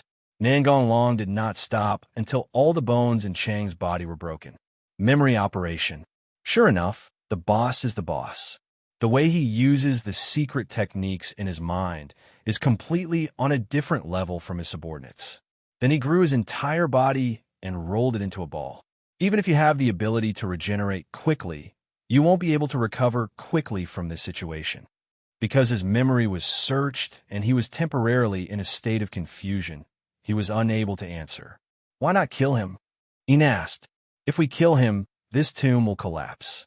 I can take you out, but what about the other companions? Nangong Long explained. How do you know such a secret thing? Asked Akame. I asked the prisoners I captured before. Nangong Long lied without blushing or breathing hard. Is it possible that the other party is deceiving you? Hey Tong asked. For things like this, it's better to believe it than not. I don't want my other cute teammate to die. You never change your bad habits, Een said. Why are you jealous? Nangong Long teased. Who will be jealous of you? You're just wishful thinking, Een said, turning his head away. Should we go find someone else? Natera asked. Good. You damn invaders. Hey, you're awake. You have a really strong recovery ability, Nangong Long exclaimed. You are the evil ones, Een said. We are fighting for the happiness of the people, Hey Tong added. Nonsense. It's obviously you who invaded without permission. If we are the evil party, then what are you? He roared. You stole the Empire's money. We are just taking back what belongs to the Empire, Hey Tong retorted. Yes, Een agreed. Akame was lost in thought and didn't speak. So that's how it is. Is this how you were educated?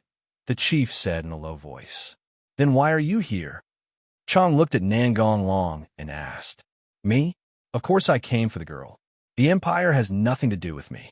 Don't worry, I will destroy the Empire sooner or later. You can go on your journey with peace of mind, Nangong Long said quietly. Ha ha ha. Is that so? What did you say to him? Asked Akame. Nothing. Then why is he laughing? I'm going crazy. What happened? The whole ground is shaking, said Natera. What's going on? Nangong Long asked. I know that the remaining gravekeepers are no match for you. In that case, I must take a few of them with me. Even if you escape, they're doomed. If you want to hate someone, hate the Empire, the leader said crazily. Old man, aren't you still alive? How did the mechanism get activated? Een shouted. Nangong Long had just used memory operation to obtain the detailed usage of the secret technique, so he did not check further and ended up missing this point. Because the secret technique is often used, it is easy to find. The cemetery mechanism is not often used, so it should be deep in the memory. You even know this? But as a leader, I also have a way to activate the mechanism without dying. It seems that you don't understand everything. Chong explained generously. He must have been about to die, but he became more open-minded. In that case, you are useless. Nangong Long threw the sword away and cast a spell. Hellfire. He didn't even have time to scream before he was burned to ashes. Fortress Passage. You really have so many abilities, Een said enviously. You guys go along this road first. I'll be there soon. Let's go together, Een objected. I'm going to find someone else. Then I'll go with you, Een said. Let me go with the dragon, said Natera. Stop talking nonsense. You guys go first. Staying will only be a hindrance. I will be fine, Nangong Long refused. You, don't forget what you promised me, Akame. Let's go, said Akame. She knew that she couldn't help much if she stayed, so she chose to trust him. If I get out alive, how about you all marry me? Akame, Hey Tong, and Jin. Nangong Long shouted at them as they were going away. If you want me, don't die. You be asterisk, asterisk, asterisk, asterisk, asterisk D. Een turned around and shouted. He still didn't forget to flirt with girls at this time. What a pervert. He'll be fine, right? Jin looked at Akame. Yeah, he's very strong, Akaji replied. Start looking for people, Shadow Demon. Go out and search for these two people, Nangong Long ordered. Detectives search. Nangong Long rushed straight ahead, perfectly illustrating that the straight line is the shortest distance between 2 points. No, not yet. Next one, Nangong Long muttered as he casually dealt with a gravekeeper. Detection search can only detect living things in the surrounding area. It is impossible to find a person accurately. Fortunately, the gravekeepers are almost dead, so it won't take much time. Careful. Seeing a huge rock falling towards Tsukushi, Nangong Long teleported immediately and protected Tsukushi under his body. Are you okay? It's you. After seeing the person in front of him clearly, Tsukushi became alert instantly. I saved you. Is this okay with you? Nangong Long said helplessly. I know, but my father told me to be careful when I meet you. I have no ill intentions, and I'm sure Goziki didn't make you hostile to me. That's true, that's right. This place is going to collapse. Let's go find other people, and we'll talk about it later if anything happens. The Shadow Demon sent a message, saying that Bonnie was found at a lower level.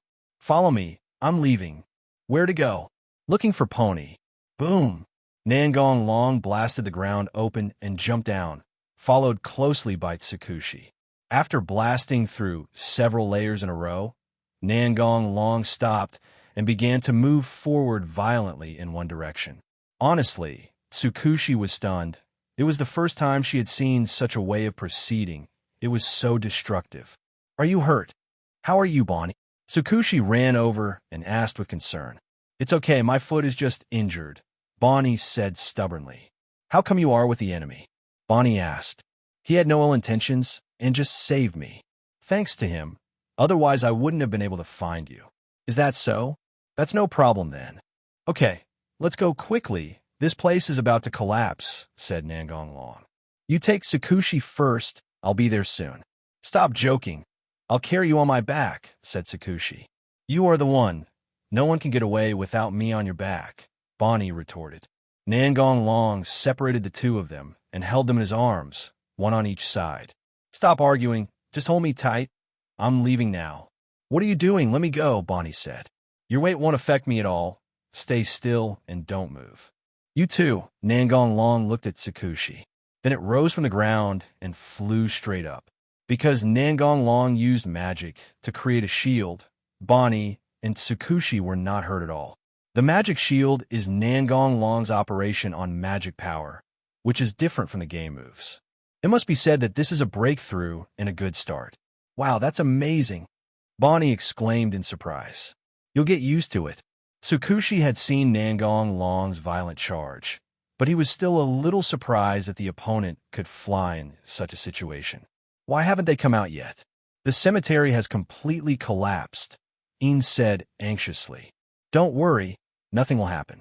You've already seen how powerful a dragon is, Haitong comforted, perhaps also speaking to herself. But, Pong! A figure rose up from the ruins and stood in the sky. Long, and Tsukushi and Bonnie, Akaheim shouted. Great, great. We are here, Een shouted, waving happily. Are you okay? Gozizi, who had just arrived, looked at Chitong and asked. It's okay, he saved us, Chitong said, pointing to the sky. When he saw the man in white armor, Gotzi's pupils shrank instantly, and he hoped that there would be no conflict. Your friend? Bill asked. That's good, Goziki said with a wry smile. So, if it's an enemy, if you don't want to die, you'd better not act rashly, Gozki said solemnly. Stronger than you? Bill asked in surprise. It was the first time he saw Gotzi like this. He's no match at all. Goziki shook his head. What? Bill shouted. Bill knew very well how strong Goziki was. This man actually said that he was no match for him at all. How strong must his opponent be? Since Haitong and the others were focusing on Nangong Long, they didn't hear the conversation between Goziki and the other person clearly and didn't pay any attention to it. Nangong Long flew to Akado and the others, put down Tsukushi and Bonnie in his arms, and said, I'm back. Seeing that he was fine, Jin breathed a sigh of relief, then glanced at Bonnie and Tsukushi and said, "Is it comfortable to hug?" "Yeah," Nangong Long said with a smile.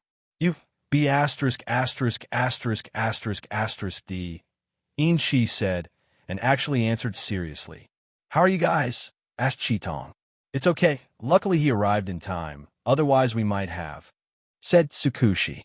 "It seems like they have a good relationship," Bill said on the side. "It's better to be careful. We don't know the other party's intentions." "Long, I can't go on acting anymore. My father is here." Chitong walked towards Nangong Long and said apologetically, "It doesn't matter. I have achieved my goal." "Purpose?" Chitong asked with a questioning look. "My goal is for you to be safe and sound." "Why? What are you talking about?" Hey Tong interrupted. "What does acting mean?" Ian asked immediately. "I'm sorry. I'm not a member of the elite assassination team. I just made that up." "What?" Hey Tong said in disbelief. They were companions who fought side by side. Why did it turn out like this? A asterisk asterisk hole. "You lied to me, right?" Ian said with a glimmer of hope. "Do you want to come with me?" Nangong Long asked. What is your purpose, sir?" Goziki walked over and asked. "Oh, no more background wall," Nangong Long said sarcastically. "How long do you think you can deceive them? The Empire is doomed to collapse, and what you're doing now is just a way to prolong its life. You go back first," Goziki said to Chitong and the others. "I don't want it," Ian insisted. "Are you going to betray me?" Bill threatened. Nangong Long threw a punch directly in the direction of Bill, hitting the air in front of him. Bill's head and body were immediately separated, and blood gushed out. Although Goziki was on guard instantly, the opponent was too fast, and he was unable to save Bill in time. "Why talk so much? Otherwise you can live longer," Nangong Long said calmly. Could he achieve this just by punching?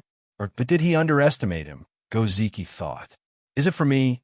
Ian thought with some happiness. "Sir, do you want to be an enemy of the Empire?" Gotsi asked, suppressing his fluctuating emotions. "An enemy? The Empire is still far away. Your Excellency is being too arrogant. What you think has nothing to do with me, and I don't care." "We will meet again," Nangong Long said, looking in the direction of Chitong. Then it soared into the sky. "Dragon!" Ian and Haitong shouted, staring at the sky for a long time, unable to come back to their senses. "Call! It's finally over. Luckily I didn't do anything. It's a pity that Bill died, but I'll let the Empire worry about this," Goziki thought. "Tell me what happened after you separated in the cemetery and how you met him," asked Goziki. Everyone recounted their experiences with Nangong Long. When they heard about Green's death, Tsukushi and Bonnie felt sad. "That's basically it," Akame concluded. "It's really a headache. The other party's purpose is still unclear." "It can't be that they really like you guys," said Gotsi. "It shouldn't be that simple, but not having a fight is already the best situation for now," Gotsi thankfully said. "Green's body will be searched by the next team." "Father, where are Guy and the captain?" asked Akaheim. "They haven't been found yet. Or maybe they have already," Goziki said in a low voice. "Impossible. The captain and Guy are so strong. Nothing will happen to them," Bonnie denied loudly. "That's right," Chikushi agreed. "Don't worry. We will speed up the search. Bill is dead, so you should join my team for the time being," Gotsi said, looking at Hato. "Yes." Back in time before the cemetery collapsed. "What is that? A moving skeleton?" Seilu asked in confusion, looking at the figure commanding the shadow demon. "I don't know. Maybe it was done by the dragon again," Leon guessed. If Nangong Long hadn't said that the shadow demon was unique to him, Seilu and the others would have already taken action. "Let's go over and take a look. They seem to be moving something," Leon suggested. "Good. Seeing someone coming over," the Sage of Death's ruler spoke. "Hello, everyone. I am the Undead Lieutenant Number 1, created by the Supreme Lord." This was the undead that Nangong Long had created using a special skill to do things for him. This skill had a limit on the number of uses, and Nangong Long had already used it up in the previous world, but this was a brand new world, so Nangong Long tried it out to see if he could use it again. The result was the same as he had guessed. As long as he was in a new world, the number would be counted again. "Ah, the skeleton is speaking," Remus said in surprise.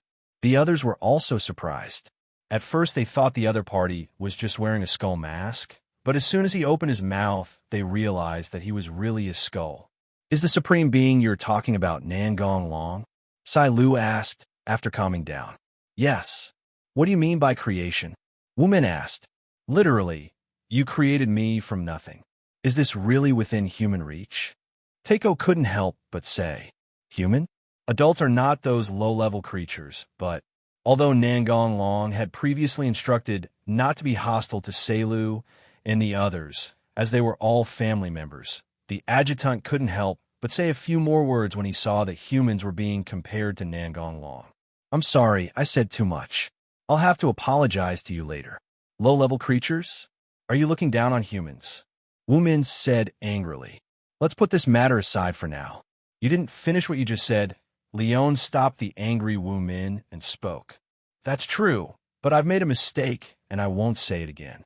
It seems that Long has instructed us not to reveal it to us, said Seilu. Where is Long now? Seilu asked. The master said he will stay outside for a while, so you don't have to worry. That's it again, Leon sighed. He came back to teach him a lesson.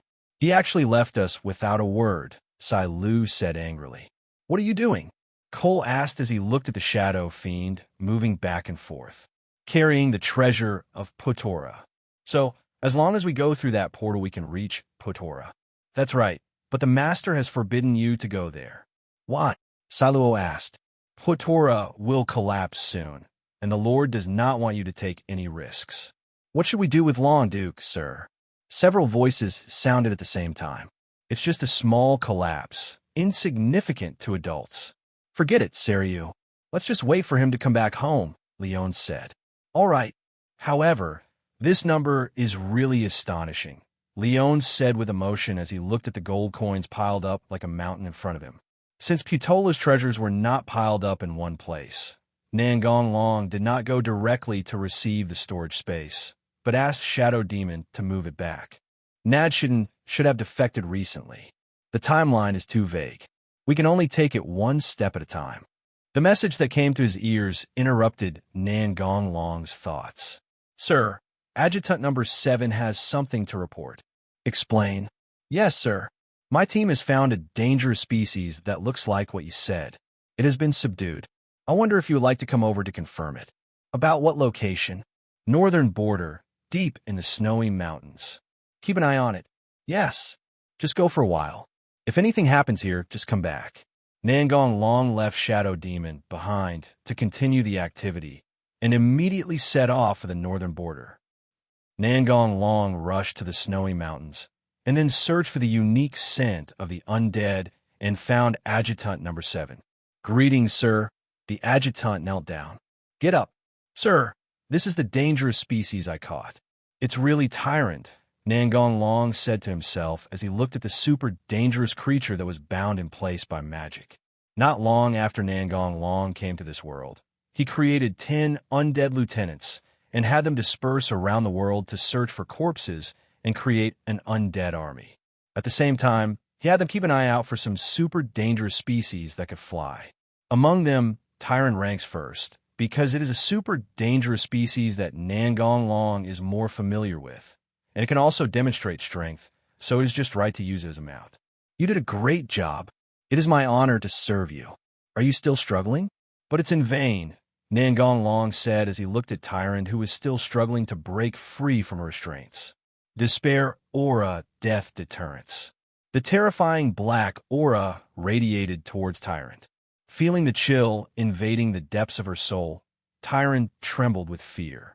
If you listen to me from now on, nothing will happen. Do you understand? Tyrant lowered her head to show her submission. Although it was too complicated for her to understand, she still understood that the other party wanted to tame her. I have other things to do. Please continue with your previous task. Yes, sir.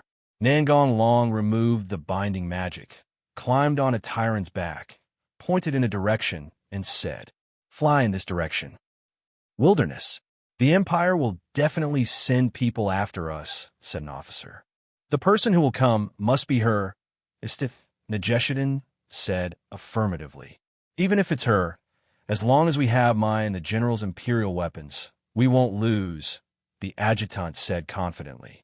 As soon as he finished speaking, his head was twisted off by Esdeath, who had just caught up with him. Then Esdeath kicked Nageshidan away again. Esdeath's movements were so fast and so sudden that the other officers only reacted when they saw Esdeath rushing towards Nageshidan again. Quick, protect the general.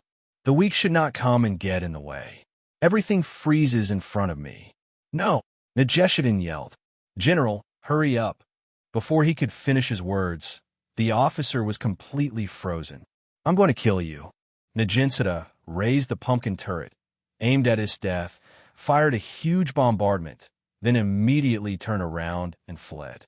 Although she really wanted to kill Esdeath, Najinsada knew that she was no match for her, and the only sensible thing to do was to run away. As expected, Esdeath easily blocked Nageshidan's desperate attack. Although Najinsada and Esdeath are both general level, the difference in their strength is huge, and they're not even in the same dimension. She was soon caught up. Looking at the rapier stabbing towards her, Nageshidan knew that she couldn't dodge it completely. Even so, she still tried her best to dodge to avoid the fatal attack. Little did she know that Esdeath had no intention of killing her at all, but was just enjoying the pleasure of killing her. However, at this moment an accident happened. A young man appeared out of nowhere and blocked the attack for Nageshidan with his bare hands. It turned out that Nangong Long discovered that they were fighting and teleported here directly from Tyron's body in a hurry. Tyron was still some distance away from here and continued to fly. Since you don't plan to kill her, why don't you just let her go? It would be a shame to ruin such a beautiful face. Who are you? Esdeath asked with interest. Thank you, Duke, Nageshidan thanked. Although Nageshidan had never seen Nangong Long in person, she knew the nobles in the imperial capital, and Nangong Long, as a duke, was naturally among them. However, she did not expect that the young duke who seldom showed up had such strength. You're not sincere. You shouldn't say it now. Are you willing to pledge your love to me? Nangong Long joked. Forehead. Nageshidan didn't know what to say. How could he still have the mind to tease her at this time? Oh, I didn't expect you to be a great noble, Esdeath said in surprise. I didn't see you in the palace. What's so good about that shabby place? Of course, if you were always there, I would definitely go. It's a pity that you are always out to quell rebellions, Nangong Long said with a hint of regret. Nageshidan didn't expect that Nangong Long, an imperial noble, would say such a thing.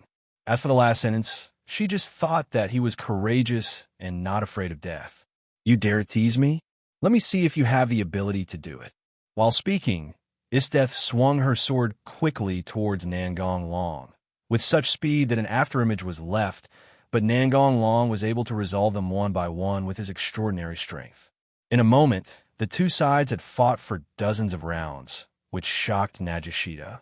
She couldn't help but think that if she was the one fighting against Esdeath, she might have been defeated long ago.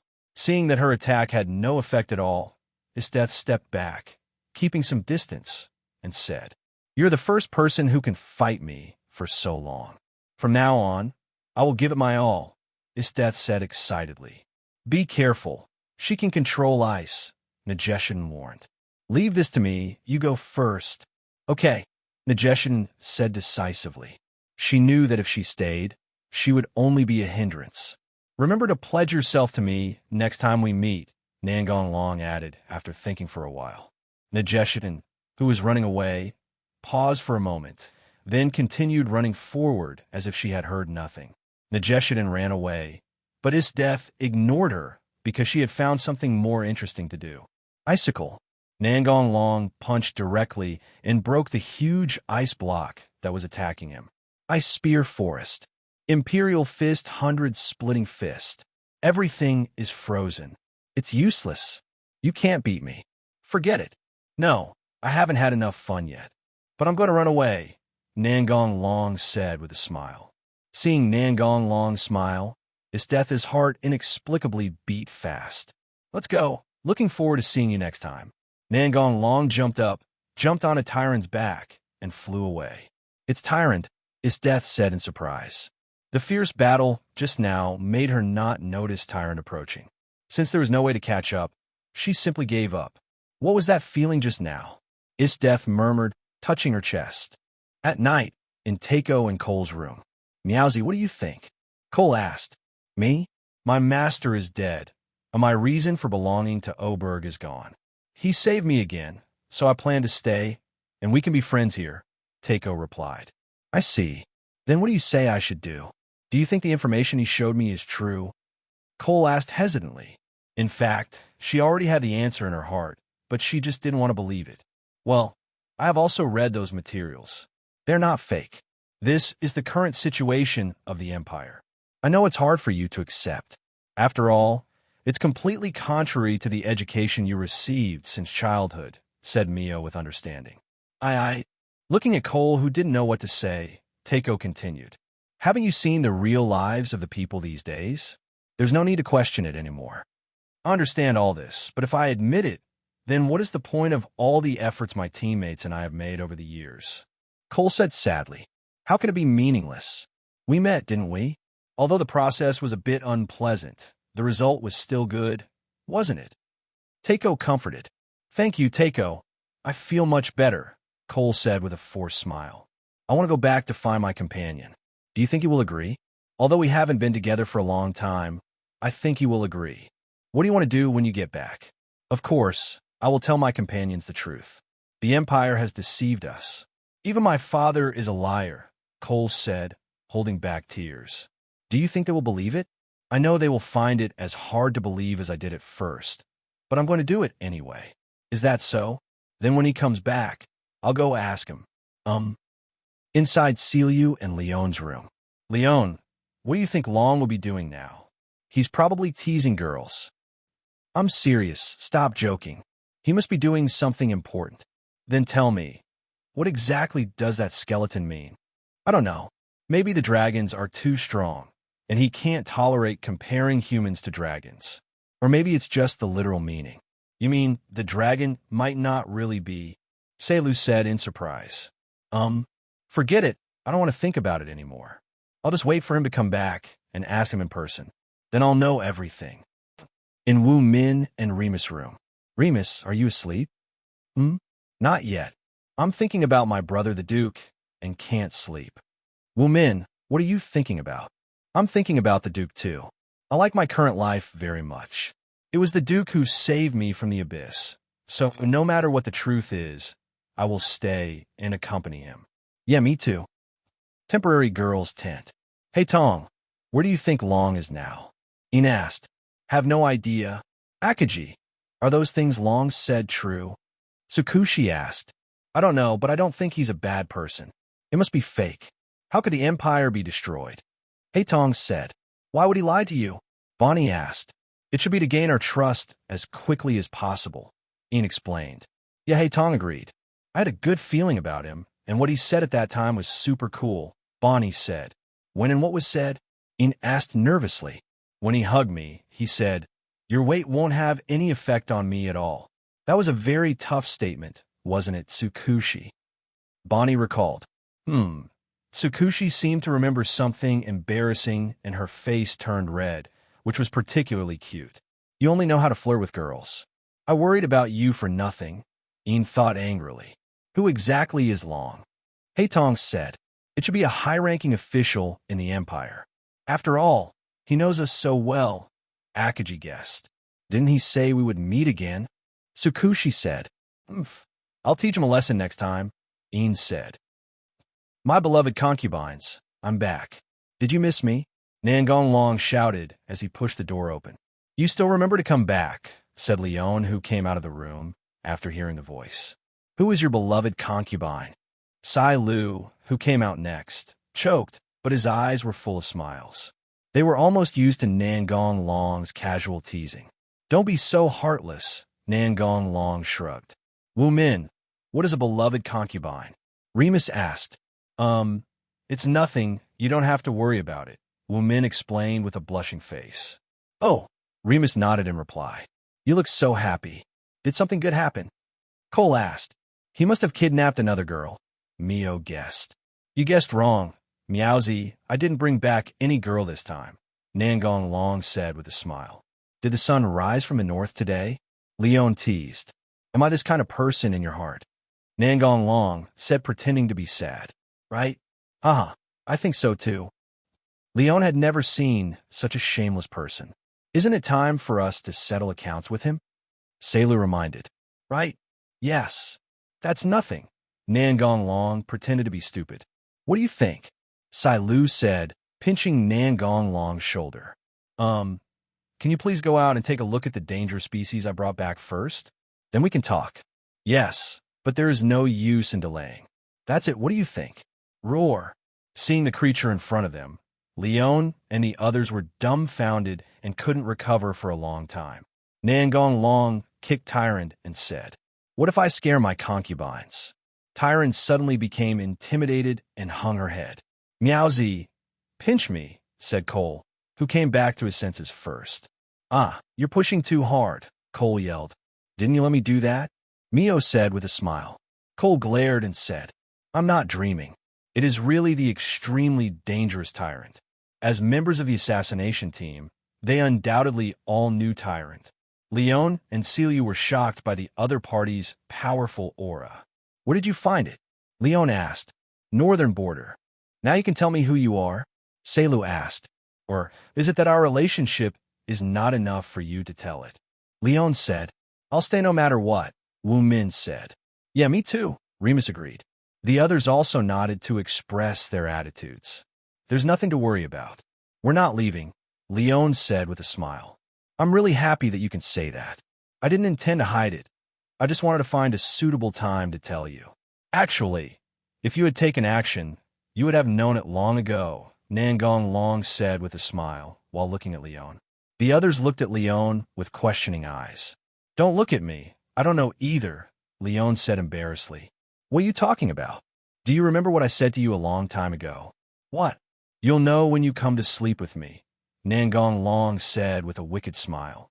Ah, this sentence sister did want to, but someone was watching us too closely, so there was no chance.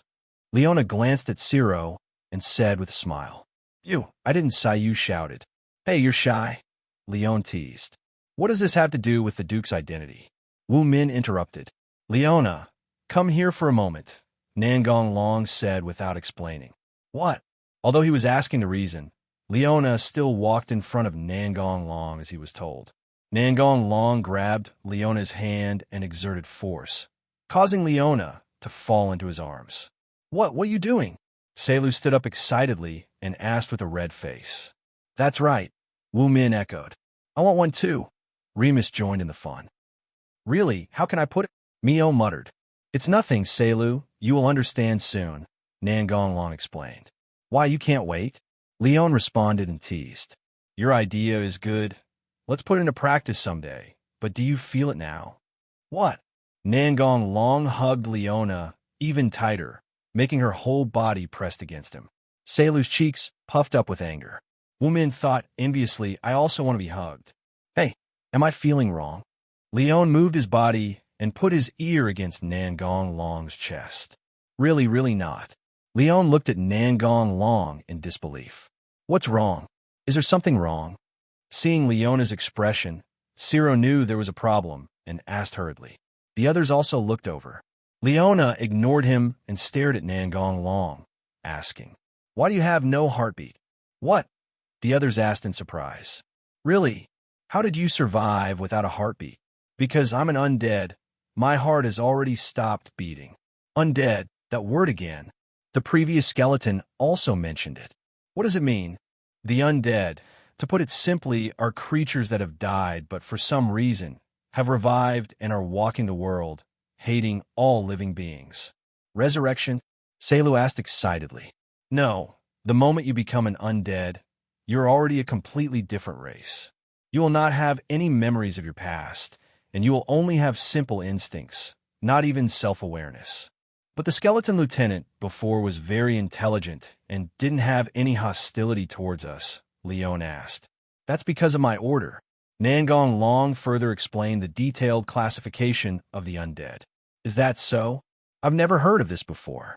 But I see you as something completely different, Leon asked doubtfully. I'm a special case. After all, I was still alive when I became undead, Nangong Long explained. Can living people change? No, it's just a special case. Are those strange abilities of yours due to you being undead?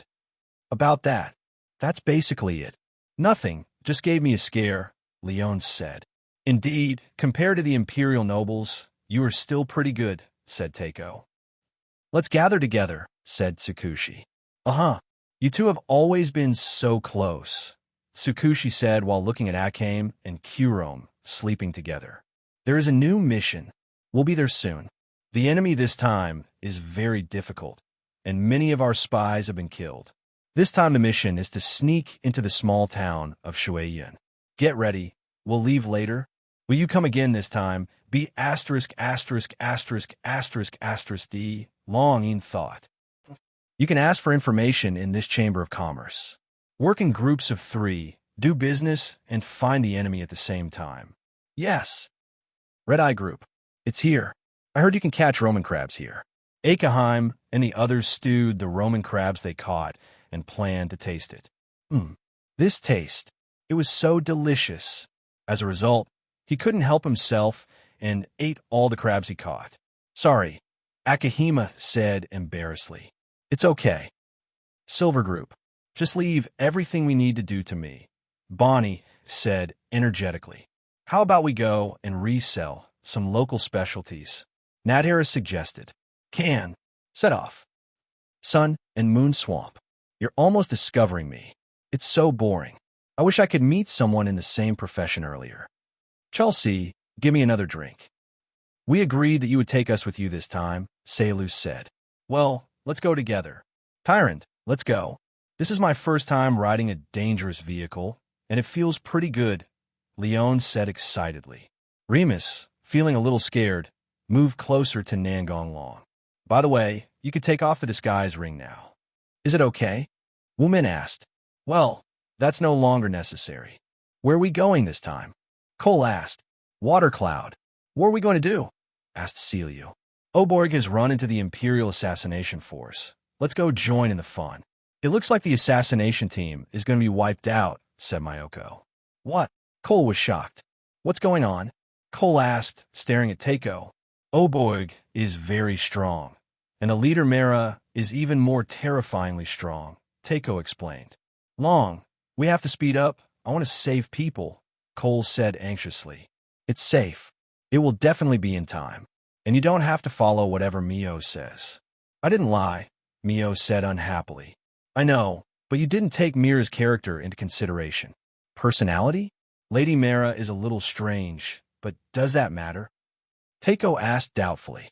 You know that Mela likes women. Do you think she can control herself when she sees a cute girl? Nangong Long said with a smile. This should be possible, Teiko said hesitantly. What's so strange about liking women? Selu asked doubtfully. Mira is a woman. Ha ha ha. That's a really weird hobby. Leon laughed while holding his stomach. Girls like girls, and so on. Wumin didn't know what she was thinking about, and suddenly turned into a steam girl. Wumin, are you okay? Remus asked with concern. Oh, it's okay. You don't know her well enough. Her character is deeply rooted in her bones, Nangong Long said with emotion. So, Teiko, I have a completely different opinion from you. The one who will be wiped out this time is Oberg. Of course, the premise is that I don't interfere. I still find it hard to believe. Is that so? Cole felt a little relieved. What evil ideas are you up to again? Are you interested in someone? Leon asked suspiciously. How is that possible? Mieko, is Mera beautiful? Sayu turned around and asked. Teiko nodded. Dragon, Selu exuded a dangerous aura and looked at Nangong Long. Don't look at me like that. I really don't have the confidence that I can correct her preferences, Nangong Long said with a wry smile. This is Nangong Long's true feelings. After all, Mera never changed until her death. She is truly a stubborn person. Is that so? Selu asked doubtfully. You can use force, Leon said from the side. Well, your suggestion is good and worth a try, Nangong Long replied seriously. You can't take it seriously. I'm just kidding. Selu reached out to Nangong Long's waist. Oh, it hurts. I was just joking. How could I force it? In fact, it didn't hurt at all. Lu didn't use any force at all, but Nangong Long still cooperated and pretended to be happy. Having fun is also very important. Snort. Be careful this time. The 4 Rakshasa ghosts will also get involved. Their moves are very abnormal. If you encounter them for the first time, you'll suffer a great loss. Seeing Nangong Long's serious expression, they all listened attentively. As for Mela, just ignore her. Her bugs are a nuisance to you. Man, I will not show mercy, said Mira with an evil smile after piercing through Natara's abdomen. Natara, Chitong and Haitong immediately turned around and drew their swords. An old man suddenly appeared from the side and attacked Akahima. Akahima cut the man's arm with a knife, but was attacked by Mera at the side and suffered a strong blow, falling to the ground. I've also dealt with it here, but this is the first time I've encountered such a strong counterattack. Haitong has been knocked down by another enemy. As expected, he is an opponent who has the ability to kill Barbara. Do you want to torture them? No, we should catch them all before they are alert. And such a cute girl, I really can't bear to do it. Sir, are you satisfied? The official who received Nangong Long said with a flattering look on his face. Let's make do. Yes, yes. How could such a house catch the Duke's eye? The official suddenly broke out in a sweat, thinking that Nangong Long was dissatisfied. You can go now. Yes, yes, but does your excellency really not need someone to serve you? Asked the official. Unnecessary. Unable to curry favor, the officials had no choice but to retreat. It seems that His Excellency the Duke is not short of women. Why not give him some money and try, the leaving official thought. Let's live here for the time being, Nangong Long said to everyone. You are really stylish. People try to curry favor with you, wherever you go, Leon said with a smile. With this identity, why not use it? Pick a room. As for Tyrant, she had been released into the wild by Nangong Long to forage for food. Leon, Siliu and I will go out for a while. The rest of you stay here to look after the house. What's up? Cole asked. Go out and meet the people of Oborg. I want to go too, Cole said. Now is not the time. Can you wait a moment? Oh well. Goziki killed the attacking insects, then pushed open the door and found that all the spies were dead. Enemy attack. Who are you? Gozizi asked warily as he looked at the enemy, who suddenly appeared in front of him. Today I will avenge Barbara, the old butler said resentfully. You are from Oborg. I'm afraid Akame and the others have been captured. I hope Tsukushi and the others are okay. We should try to end this as quickly as possible, Gotsuki thought. Boom! The 3 people from Tsukushi instantly became alert and stared at the wall. Your opponents are us, said Gilbert, who broke through the wall. Tsukushi fired directly and launched an attack, but unfortunately the opponent dodged it easily. Silver was about to move forward to finish off the opponent, but was forced back by Cassandora's round blade and failed. The opponent is very strong. Be careful, said Tsukushi. It's so lively, can you add me in? The sudden sound caused both warring parties to stop their attacks. Who are you? Een asked. Nangong Long accelerated, appeared beside Een, and pinched her delicate chin. Originally, Een was planning to attack immediately and teach the guy in front of her a profound lesson, but the other party's next words made her soften and stop what she was doing. It's only been a short time, and you've already forgotten me. Hee hee. Let me do something unspeakable next. Do you remember it? Nangong Long said with a wicked smile. It's you, B******************, D. Een said excitedly. You never forget to flirt with girls wherever you go. At least take a look at the situation, Leon said, covering his forehead. Long, isn't it time to solve the problem at hand? Sailor said word by word with cold eyes. Yes, yes. Who is he? Bonnie looked at Een and asked. The man who saved us last time. You are a dragon. Tsukushi and Bonnie looked at Nangong Long and shouted. Well, let's talk about the past later. Let's deal with them first. Good. Although they were talking to Nangong Long, Siliu and Leon were always on guard against Gilbert and the others, so they did not have the opportunity to launch a sneak attack. The situation is not good. Retreat, Gilbert said, while using secret code to lead them away as much as possible so as not to cause trouble for Lady Mara. Cassandra nodded to show that he understood, then threw out the circular blade and turned to run. Chase! Nangong Long had just seen Goziki fighting with Mela, and it was estimated that this place would explode soon, so it would be best to chase them out now to avoid being affected. As for whether Goziki was dead or alive, Nangong Long didn't care. As for the old butler, he had already fallen to the ground and was probably hacked to death by Murasame. Long, why don't we chase him? Bonnie asked. No need. Once they're captured, Oberg will immediately move to another location. I have already sent people to keep an eye on them. I believe we will soon find out where their base is. That's amazing, Bonnie exclaimed in admiration. Who are they? Ian asked, looking at the two beautiful girls. Sierra, Leon, my personal guards. Hey, aren't we your harem? Leon asked in surprise. Although Selu felt embarrassed, he did not say anything to refute this time.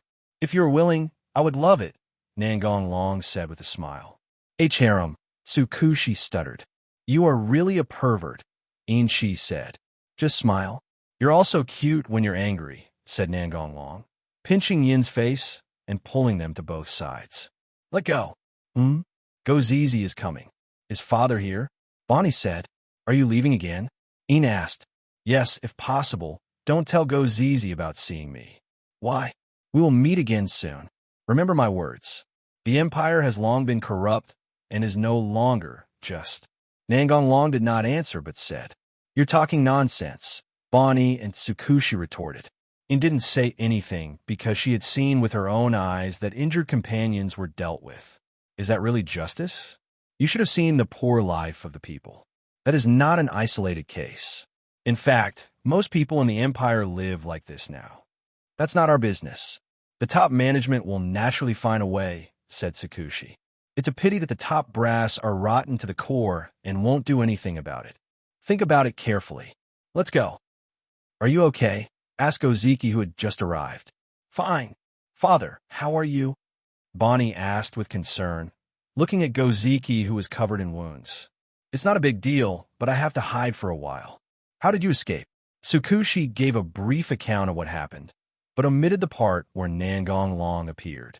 Although she did not believe that the Empire was wrong, because Nangong Long had saved them, she did not hate him, so she chose to listen to Nangong Long and conceal the truth. Bonnie didn't say anything because she knew she was stupid and might be exposed if she spoke. Needless to say, Ines basically stood on Nangong Long's side now. Is that so? Next, I will explain the current situation. Akeji and the others haven't arrived yet. They may have been captured. We have to rescue them quickly, Bonnie said. No, we don't know the enemy's position right now, so we can only take action after we find out. I've sent a message to my old friends asking them to come and help. Take advantage of this time to heal your wounds and prepare for a counterattack. Good. It seems that the girl named Een likes you very much. I guess if you just wave your hand, he will go with you. Isn't that great? Leon teased. Really? Then take her away next time, Nangong Long said with a smile. Long, did you let something slip last time, such as what you did with those girls? Sai Lu stared at Nangong Long and asked. No, I've already told you. Don't worry about the specific details. It's a small detail. I really care about it. Tell me about it, Leona said with a friendly smile. No more. No, Selu and Leon said in unison. At night, in Nangong Long's room, a black shadow slowly crawled up from the floor, then knelt on one knee and spoke. Your Excellency has found out where Oberg is based. Very good. Give this to Akame and Kirom. Nangong Long handed the medicine bottle in his hand to Shadow Demon. Go ahead. Yes. Hidden base. Do you think what Long said is true? Bonnie asked. Untidy Chikushi detour. Maybe it's true, Een said. Why would you say that? Bonnie said in disbelief. Yes, Jin, Tsukushi continued. Do you remember the corpse that Lord Goziki showed you last time? In fact, it was not to hide the wound, but I just didn't dare to say it out loud. What? Bonnie yelled. Why do you do that? Tsukushi asked. We can't help it. We'll be dealt with if we get hurt, Een said sadly. How so? Bonnie and Tsukushi looked incredulous. Shall we go ask our father? Bonnie suggested. No, absolutely not, Tsukushi denied. Father would never want to see us raise questions, and even if it is true as Long said, Father will not tell the truth. Don't forget how he educated us since childhood, Tsukushi explained. Tsukushi is right, Bonnie. What should I do then? Just pretend nothing happened for now. All right. What are you thinking about? It's impossible for us to betray, Hei Tong shouted. How is Natura? Asked Akato. He is fine and recovering from his injuries. I am sincerely inviting you again. Akaji, please think about it carefully. Don't even think about running away. I planted insect eggs in you. Once you leave here, they'll hatch. Think about it carefully, Akame. You saw your sister's reaction, didn't you? After saying that, Mela turned and left. Sister, what should we do? I can only delay the time as much as possible, hoping my companions can find this place. What is that, sister? Hei Tong asked in surprise as he looked at a black shadow emerging on the ground. Don't be afraid. Sister will protect you. Akitomi blocked Karatami behind herself and looked at the black shadow vigilantly. If necessary, she would immediately shout for help to attract Mira and the others. After the black shadow half rose from the ground, it spoke. I am Lord Long's servant, and I have no ill intentions. The black shadow is speaking, Hei Tong said in surprise. Which Lord Long? Can you tell me in more detail? Akaji asked calmly. She needed to confirm the authenticity. Potora, Lord Long saved you from the cemetery. Then are you here to save us? Akaji said with relief. This is a special medicine that can kill the insect eggs in your body. Lord Long will come here in person in 3 days, the Shadow Demon explained. My mission is accomplished, goodbye. The Shadow Demon merged into the ground again and then disappeared. What should we do, sister? Take the medicine first, and then act according to circumstances. Good. It's so boring, senior. Nothing happened, said Matu weakly. 90% of the mission is boring, Suzuka replied. The assassination master's full torture, just thinking about it makes me excited. Ah, senior, how about you pretend to be caught, and then use your masochistic nature to get useful information? Good proposal. Hey, that's my father. It's not Goziki. The smell is wrong. It's a disguise. Even his own father can admit his mistakes. That can't be helped. I haven't seen my father many times. He has always been free range. Senior, there are many more people coming. Be careful, except for that man. These people have strong auras. Could it be the enemy's reinforcements? Matu guessed. Hey Ryu, is it really okay for us to walk in so brazenly like this? Leon complained. Aren't we here to invade? Cole asked puzzledly. To enforce justice, we must of course break through head-on, Seilu said excitedly. Shouldn't we be more careful? Teiko suggested. The Duke's orders are absolute, Wu Min said firmly. Well, I'll listen to my brother the Duke, said Remus. It's so convenient to attack head-on. I feel relieved. No one can beat me. Are you familiar with the props given to you? No problem. I'll be the pioneer. King of Beasts. Boom. It seems that this group of people are here to cause trouble for Oberg, said the horsehead. You continue to monitor here. I will go back and report. Okay, senior. Lord Mara, someone is invading. Oh, they dare to attack in broad daylight. Are you the Imperial Assassination Force? Mara laughed. No, one of the intruders is Teiko. Meowsy is already dead. It's just someone who looks like her, said Chelsea on the side. It should be him. We have confirmed it. Is that so? Then I'll go and take a look myself, said Mela. I'll go too, Chelsea said hurriedly. She had a good relationship with Teiko, and she would be very happy if Teiko was really not dead. Small, huge. Roar. Seilu, just make them lose their fighting power. There's no need to kill them all. Got it. I'll pay attention to it. Yellow dust. Sister Teiko, why do you want to do this? Sorry. You and I are now each serving our own masters. I will definitely complete the Duke's instructions. The Lion King. It's useless, try again. Leon said excitedly after knocking one person away. Heavy explosive armor. Cole shouted, waving his fist. I will work hard for my brother the Duke and defeat you. Goal accomplished. Do you want to continue advancing, Dragon? Asked Seilu. No, they're already here. Are you really Teiko? Chelsea, who arrived, asked excitedly. Long time no see. Chulsi, Teiko said with a smile. How did you survive? He saved me, said Teiko, pointing at Namiya Ryu. So, you take orders from him now, right? Mela said. Yes. It seems I need to educate you on love, Mira said with a smile. Hey, why are you ignoring me like this? Teiko is mine now, and it's not your turn to teach her a lesson. Oh, what gave you the courage to speak to me like that, them? I have to say, these girls are really good. I want them so much. Mela licked her lips and said charmingly. Hey, I have goosebumps, Leon said with a grin, hugging his arms. It's exactly as you said, Sailor said. What a weird hobby, Cole muttered. She has a scary look in her eyes, Remus said, shrinking back. It's over. Lady Mira is sick again, said Jill. There's nothing we can do. Lady Mira is just like that, Kazan continued. Please, don't pass your hobby on to others, Nangong Long said, covering his forehead. And they're all mine. I won't give you a single hair.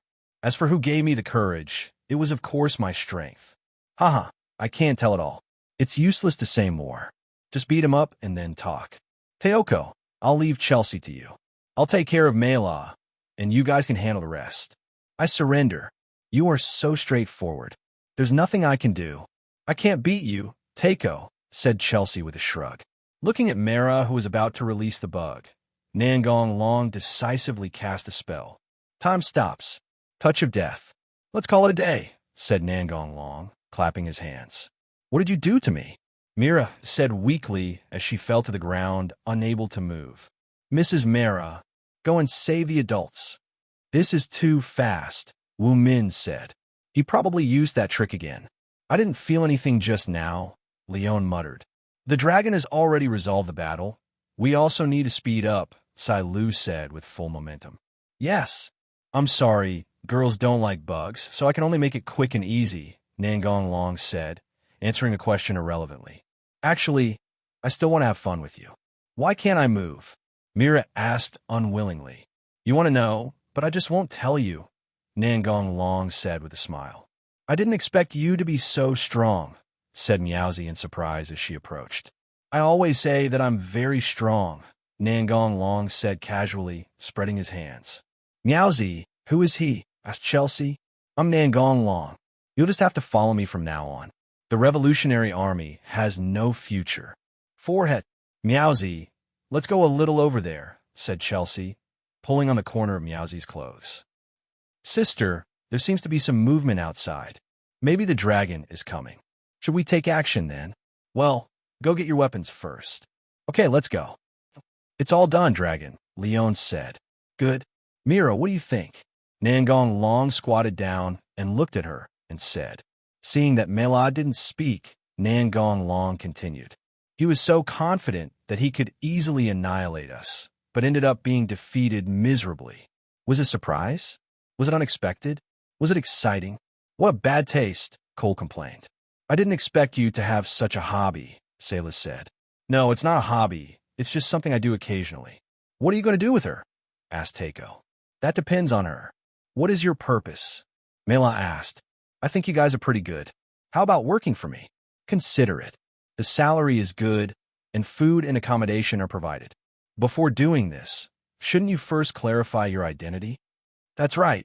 I'm Duke Nangong Long of the Empire. Duke? I really didn't expect that, Mela sighed.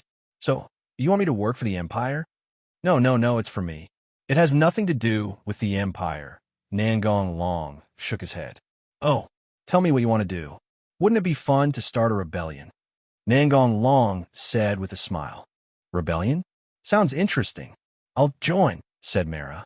With her strength, she could tell that the other party had not intended to kill him.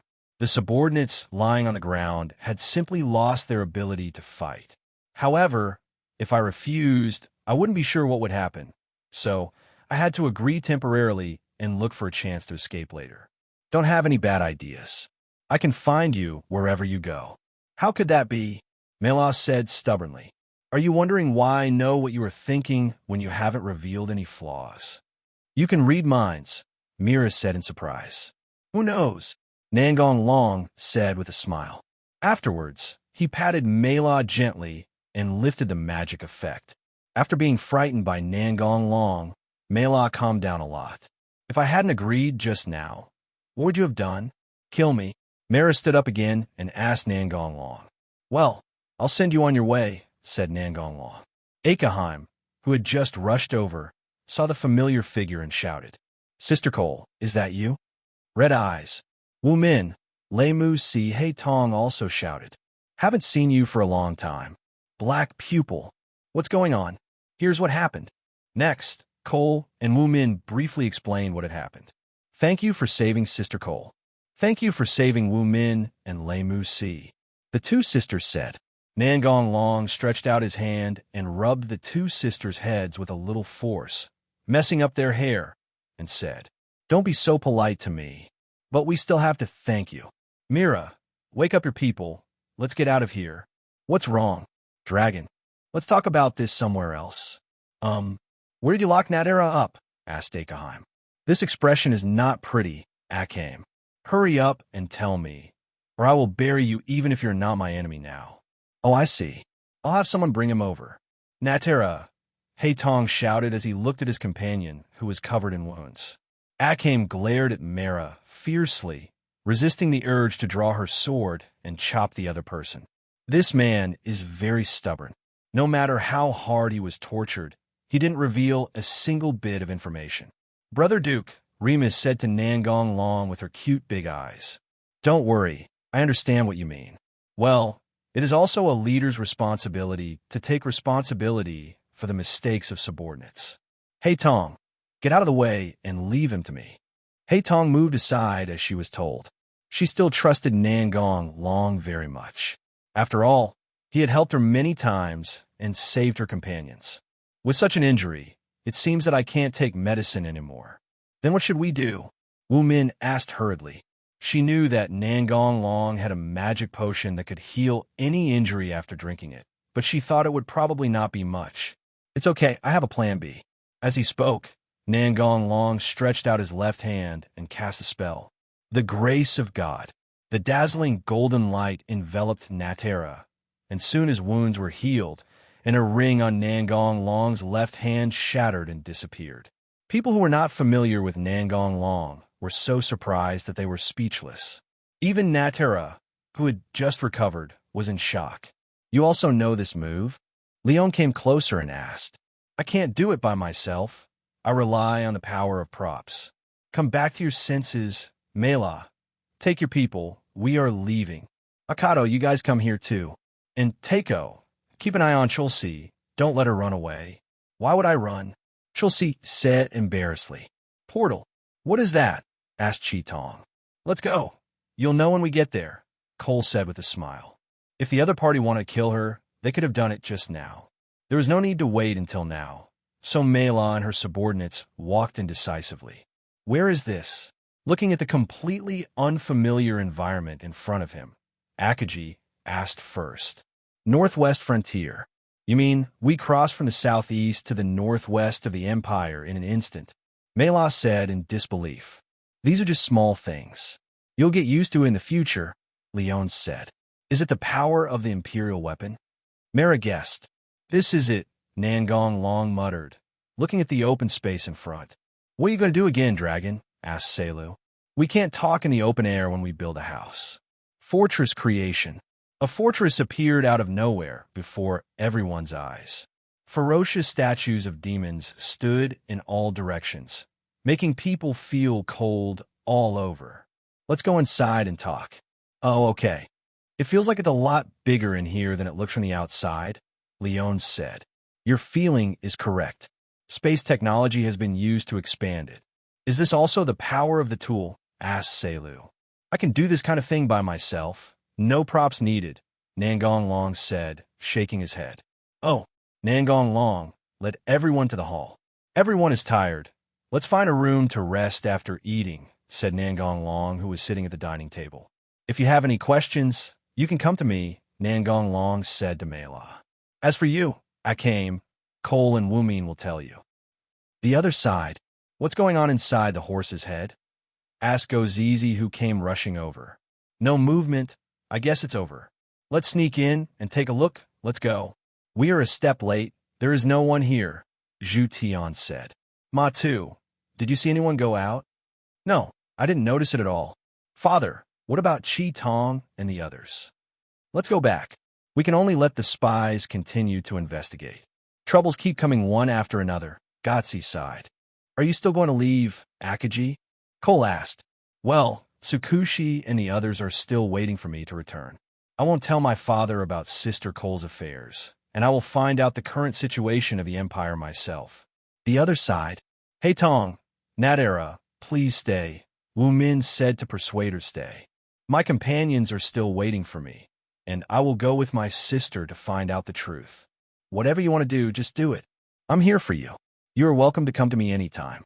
I will, Akame said. Portal. Let's go Long, Hey Tong said reluctantly. Thank you again for saving my life, Natera said sincerely. Then Akaji and his group walked into the portal. Don't look, everyone has left, Sai Lu said. Nangong Long pinched Sai Lu's cheek and said with a smile. Jealous? No. Siru, your mood is written all over your face, Leon teased. Snort.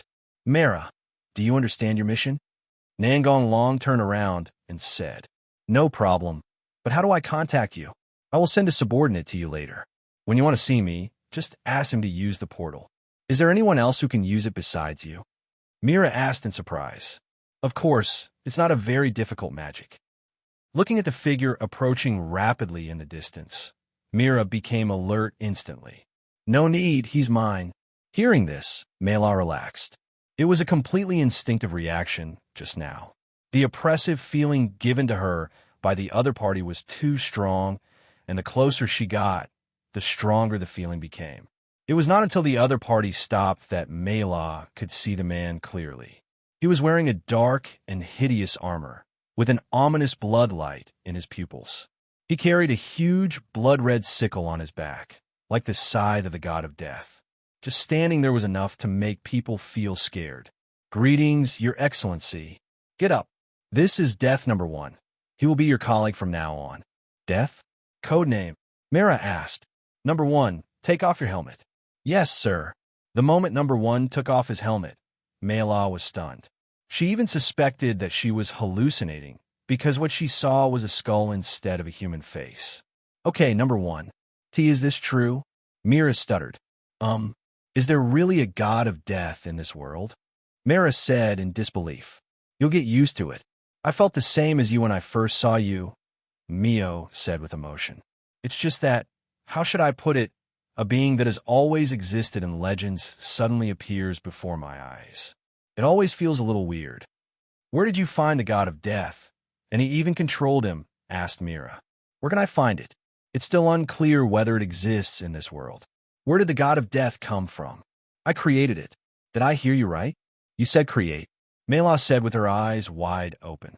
His Excellency the Duke knows a lot more, far beyond your imagination, Wu Min said proudly. That's right, Remus agreed. Who are you who can create the god of death? Mira took a deep breath, forced herself to calm down, and asked.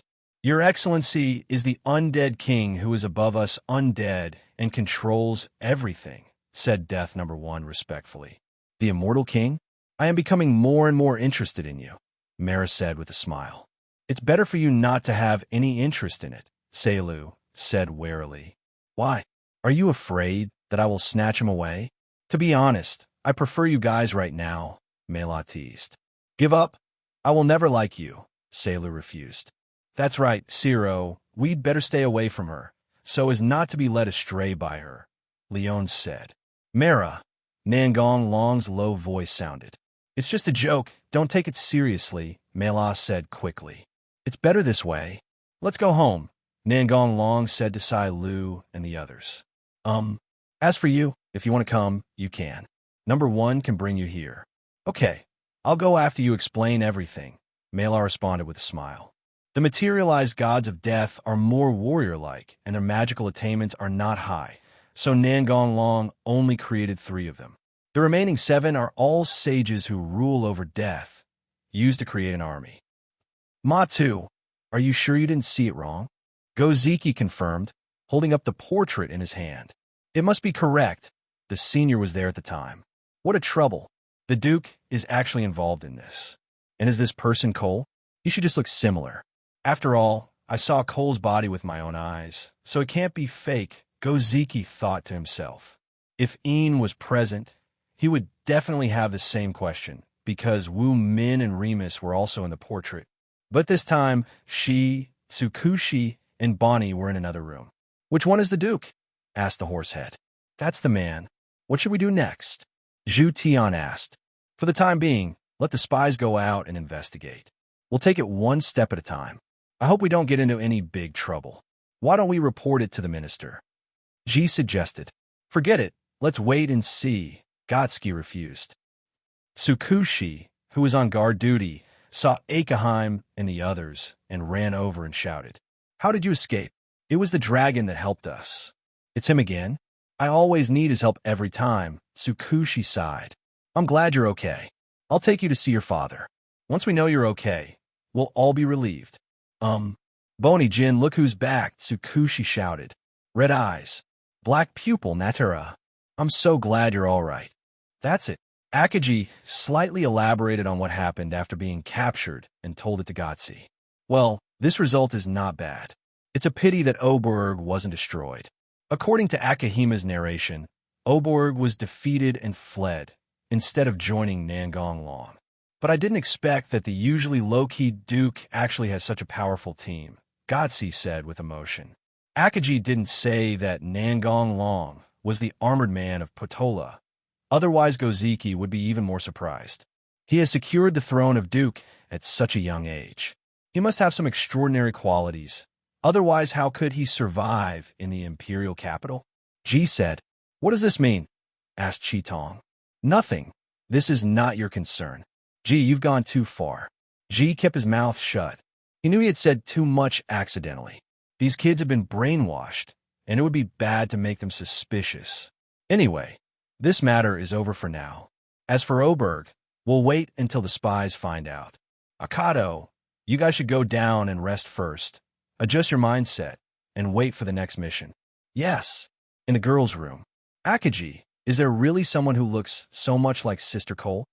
Bonnie asked. It was not until just now that Goziki asked Chitong this question that Bonnie and the others knew about it. Goziki had not mentioned this matter before, mainly because he was afraid of affecting Bonnie and the others' mentality in case they encountered an unexpected situation and made irreversible mistakes. "Yeah," Akato replied, trying hard to suppress the urge to tell the truth. She wasn't sure whether her companions had the same doubts about the Empire as she did, and speaking out would only add to their troubles. "It would be great if it really was Sister Cole," Tsukushi sighed. "Next time I see Long, I must introduce him to me." "Yeah, that's right. I knew that guy was a pervert. He has so many girls," Ian said, gritting his teeth. Ian had not seen the portrait, but he just learned from Chitong's narration that Nangong Long's team was composed of beautiful girls. "Are they beautiful, hey Tong?" Ian asked after calming down. Liar, philandering B, asterisk, asterisk, asterisk, asterisk, asterisk D. Ian muttered to the side. "Imperial capital, Nangong Long's home. Chelsea, turn into a cat for me to play with." "Don't want." "No, the cat you turned into is very cute and feels great to the touch." Chelsea made a face at Nangong Long, turned around, and ran upstairs to find Meowsy. Time passed slowly amid the quarrels between Nangong Long and the girls. 5 months later. A lot has happened in these 5 months. Akame and her friends were ambushed by the survivors of Puthora and the Revolutionary Army, and also met the long-missing Nahashu. But because he was controlled by someone, Nahashu no longer remembered Akame and her friends, and instead turned his sword against them.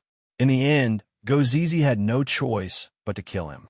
Akame and her friends were sad for a long time because of this. The Empire then sent Gotsi to assassinate the leader of the rebels, but due to incorrect intelligence, Gotsi was surrounded. He eventually managed to break through, but was also seriously injured. Before he died, he handed Murasame to Akame. The more missions he completed, the more Akame understood the darkness of the Empire, until he met Najinsita and was persuaded by her to join the Revolutionary Army. Before leaving, he explained everything to his companions. Under the influence of Nangong Long, Tsukushi and Bonnie also understood the true situation of the Empire, so after listening to Akaheim's words, they followed her. However, Haitong and Ian rejected Akame's invitation and then returned to the original assassination reinforcement team with Natera, led their companions to rebel, and went to Nangong Long's house. Ever since Esdeath returned from suppressing a rebellion at the border 3 months ago, she has often come to Nangong Long's house to fight with him, but she has never won. However, their relationship is getting better and better. The appearance of Esdeath also brought a great sense of crisis to the other girls. After all, she had a good figure and was beautiful. Based on their understanding of her, it would be strange if Nangong Long did not have any bad intentions. "Long, have we caused you any trouble?" Haitong asked. "It's okay, it's easy to solve. The minister has learned about my strength from Esdeath, so he won't want to fight with me. Tomorrow we will just go to the palace for a formality, don't worry." "Thank you. There's no need to say these words between you and me," Nangong Long said, touching Haitong's head. "Yeah," Haitong nodded with a smile. "Stop showing off. There are other people here," Ian complained. "Don't worry, you have a role to play too." Ian slapped Nangong Long's claws away and said, "I don't want to. Haha, no need to be shy. Cut. Your bodies have all recovered, right? Well, thanks to your medicine, my companions are all healed now. The rest have been sent to Oberg by Nangong Long and handed over to Melah's management. It's getting late. You guys take a rest. I'll be leaving first." After coming out of Haitong's room, Nangong Long walked towards the garden, intending to look at the starry sky, but met another person instead. "Why aren't you sleeping yet?" "I can't sleep," Kasmiya replied. "What are you thinking about? It all feels like a dream. If I hadn't met your shadow demon that day, what would I be like now? Or would I be dead? Hee. You might become a female pervert. How is that possible? I don't even have a boyfriend," Kasmiya said shyly to Nangong Long. "Sing a song, Kasmiya." Dragon, you're the first person who said that my singing is beautiful without disgust or fear, so I will keep singing to you as long as you want to hear it," Kasmiya thought. Nangong Long had long ago sent out a group of shadow demons to the Western Kingdom to look for Kasmiya. If possible, he wanted to save this girl with a tragic life experience. It was only several months later that Shadow Demon sent back the news that she had been found. That was more than 5 months ago. Nangong Long asked Shadow Demon to protect her secretly and not to show up rashly. It was not until the Inquisition was about to kill her entire family that the Shadow Demon appeared and killed all the enemies, then explained the whole story to her. Nangong Long was planning to pick her up at that time, but Kasmiya said that she wanted to take revenge on the Inquisition and was willing to give up everything in exchange for Nangong Long's help. So Nangong Long sent a sage of the rule of death to help her. Because the Inquisition was spread throughout the Western Kingdom and it would take a lot of time to kill people, and at that time he had to deal with the matter of Oberg immediately, so Nangong Long did not go there in person. Of course, Nangong Long did not make any excessive requests. He just asked her to sing for him occasionally. After Kasmiya settled her family, she embarked on a journey of revenge with the Sage of Death's rule, until she came here 3 months ago. As for her family, they did not come with her because they did not want to leave their homeland. However, the Sage of the Rule of Death had already made the coordinates, so he could go back to visit her family at any time. Still sounds so beautiful. Hearing Nangong Long's praise, Kasmiya smiled from the bottom of her heart. The next day, Nangong Long went to the palace alone to argue with the ministers. Nangong Long didn't think that the ministers would target him.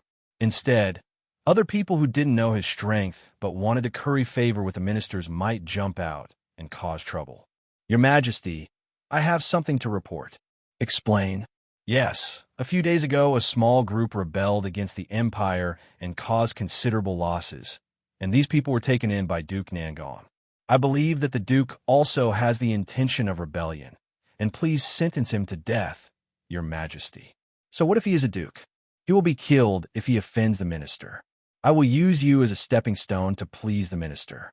If the minister is happy, maybe I can get a promotion," the official who made the report fantasized. "I have also heard something. Please forgive me, Your Majesty." "I second the motion." Several other officials quickly echoed this, regretting that they were a step late and that such a good opportunity was snatched away by others. There were also people who were watching and did not speak easily. They felt that the matter might not be simple. After all, given the minister's character, if he could take action, he would have killed him long ago. Why would he wait until now? Another group of people have no intention of getting involved in this mess and are simply here to watch the fun. There are also a very small number of people who know that Nangong Long and Esdeath have a close relationship, so nothing will happen to them. The only one who will be unlucky is the person who gave the advice. Of course, they won't remind others that in their hearts there are no friends here and everyone is just a competitor. No one said anything, so I'll say it. This is pure nonsense. What you said is completely untrue. How dare you frame me, a duke? You are so bold. Nangong Long shouted harshly. You're just quibbling. You are dying and struggling. Under the pressure of Nangong Long's momentum, the flattering official stammered. You are the one who lied. What is your purpose in slandering the Duke? I suspect you are a spy for the rebels, Esdeath said as she walked up to Nangong Long.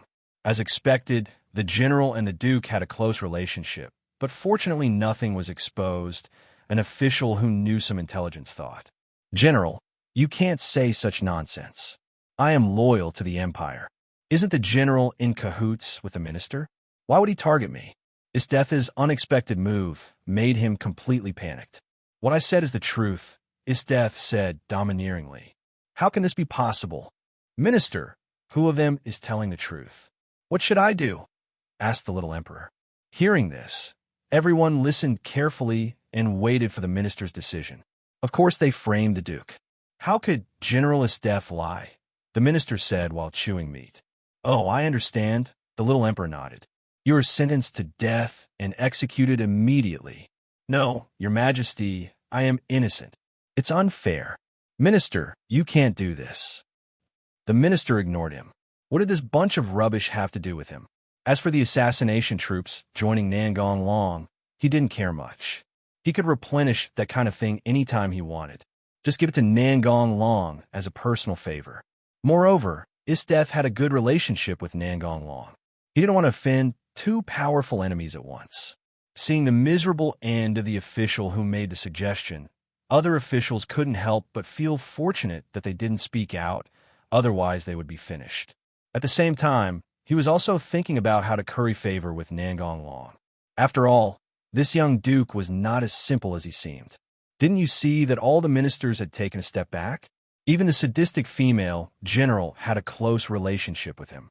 Minister, how am I doing? Asked the little emperor. Very good. Your majesty is indeed a wise ruler, the minister praised. That's good, said the little emperor happily. Nangong Long couldn't understand why the little emperor would listen to his ministers so much. Even if it was the ministers who helped him ascend the throne, it shouldn't be the case. You know, the courage displayed by the little emperor until his death was extraordinary. Nangong Long was confused and could only attribute this to the minister's successful brainwashing. After leaving the palace, Esdeath stepped forward, hugged Nangong Long's arm, and said, Go to my house. Okay. Little did she know that her action shocked many people. Esdeath's house. Long, what do you want to do? If I say I want to rebel, will you help me? To change the empire? Esdeath asked instead of answering. Not all. I don't think you want to be the emperor. I want to build a stronger country. Oh, then I won't stand on your side. After all, if I let you succeed, I will lose the life I like now. You just like war, don't you? Those two things don't conflict. Tell me about it, Esdeath asked curiously. After all, the country is stable and strong, so there will be no war. Who would rebel? And which stupid country would invade a powerful country? As a country becomes stronger, it will naturally expand outward. At that time, it will not only have to fight against foreign nations, but also against the Western kingdoms. I think you should be very interested. I am very interested, but how long will it take to transform an empire from a corrupt one to a peaceful one? I don't want to wait that long. I didn't tell you to wait, Nangong Long said, spreading his hands. Oh, are you going to force conscription? Esdeath said with interest. How could that be? I have other ways, and I think you will like them, Nangong Long said with a smile. Yeah, take me to the cell, and I'll show you how to do it, and you'll understand. Are you also interested in interrogation? Esdeath asked excitedly. Not really. Nangong Long shook his head. Having said that, Nangong Long stood up and went to the cell with Esdeath. As the two approached the cell, they saw the guards carrying out a body and preparing to throw it away. So Nangong Long walked towards them and said, Just put it here, you can go back. But, yes, sir. One of the guards was about to say something when he was interrupted and dragged away by his companions. Why stop me? It's against the rules to leave it here, the departing guard asked in a low voice. It's for your own good. The more you say, the more mistakes you make. They are the Duke and the General. We just need to obey their orders. The rest is not our business. This is convenient now, as we don't have to go in, said Nangong Long. What do you want the corpse for? You don't have any special hobby, do you? Esdeath joked. Creating a mid-level undead race. Under Esdeath's astonished gaze, the corpse on the ground gushed out a lot of black mud, covering the corpse entirely.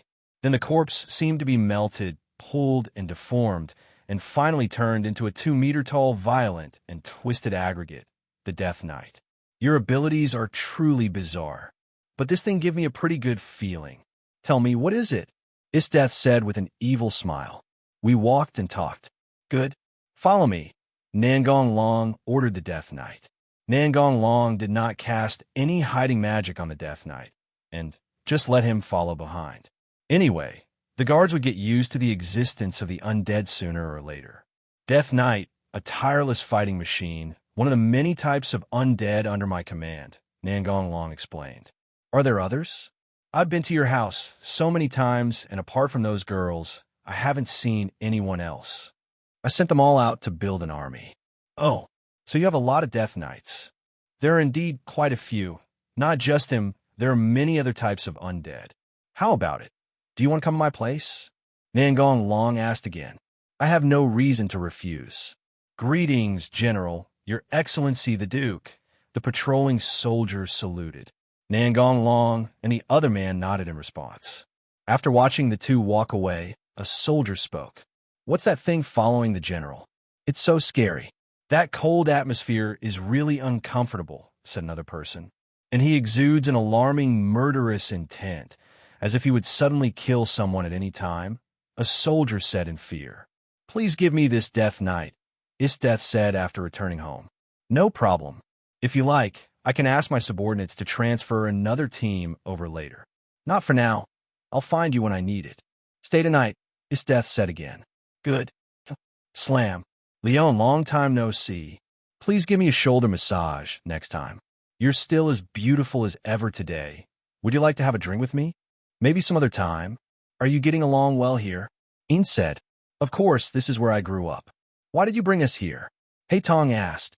It's not good to stay stuck in the Duke's mansion all the time, so I took you out to relax, Leon said with a smile. Hey Tong was about to say something when he was interrupted by a shout from behind. Leon pays back the money. Stop, don't run. A go. Leon quickly ran away with Kuroneko and Jin. You really are popular, Silver taunted. Why should we run? You are not short of money, Hey Tong complained. Oh, that's right. I'm in a powerful position now, Leon said with sudden realization. Forget it. Let's talk about it later, Leon said nonchalantly. Come on. I'll take you on a tour. Leon Long, there won't be any trouble, right? Hey Tong asked. Don't worry. He will handle it. Nothing can stump him, Leon said. How long have you and Long known each other? Ian asked, looking at Leon. It's been almost a year. How did you know each other? Hey Tong asked. It was also here at that time Leona recalled, as if she had returned to the scene of her first meeting with Nangong Long. It really fits his personality, Hey Tong said after hearing Leona's words. I think he's attracted to you, Ian said. I think so too. I'm very confident about my figure and face, Leon said generously. TSK, mine is no smaller than yours, Ian said, puffing out his chest. Hey Tong silently looked down at her chest without saying anything. Let's eat, Cole said. Where is Long? Ian asked first. He's not coming back today, Teiko replied. Where did the dragon go? Salo asked. He said she left it with Esdeath, Cole replied. It's over. Someone is going to get there first, Leon exclaimed. What do you mean by taking the lead?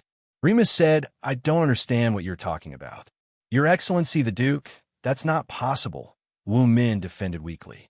Of course he will. He won't refuse to eat the meat that is right in front of his mouth, Yin Chi said. I regret it so much. I have been planning to sneak away after a while. I should have implemented this plan earlier, Leon said dejectedly. What? You have such a plan? Selu asked in surprise. When he comes back, I'll make him pay, said Chulsi, poking the bullhar with chopsticks. Let's eat. Long will be back tomorrow, right? Cosmia said gently. Aren't you angry, Mia? Chelsea asked. I just want to be with him. He likes to listen to my songs, Cosmia said with a smile. Discussion continues. What are you thinking about? Esdeath, who had just come out of the bathroom and was only wearing a shirt, approached Nangong Long and asked. So beautiful, Nangong Long said while looking at Esdeath. I won't let you get bored, Esdeath said with a smile. Then, there was no conversation that night. Nangong Long did not return home until the next afternoon. He had been with Esdeath all the time before and did not leave as soon as he woke up in the morning. The moment he opened the door, the strong gaze made Nangong Long feel a little confused.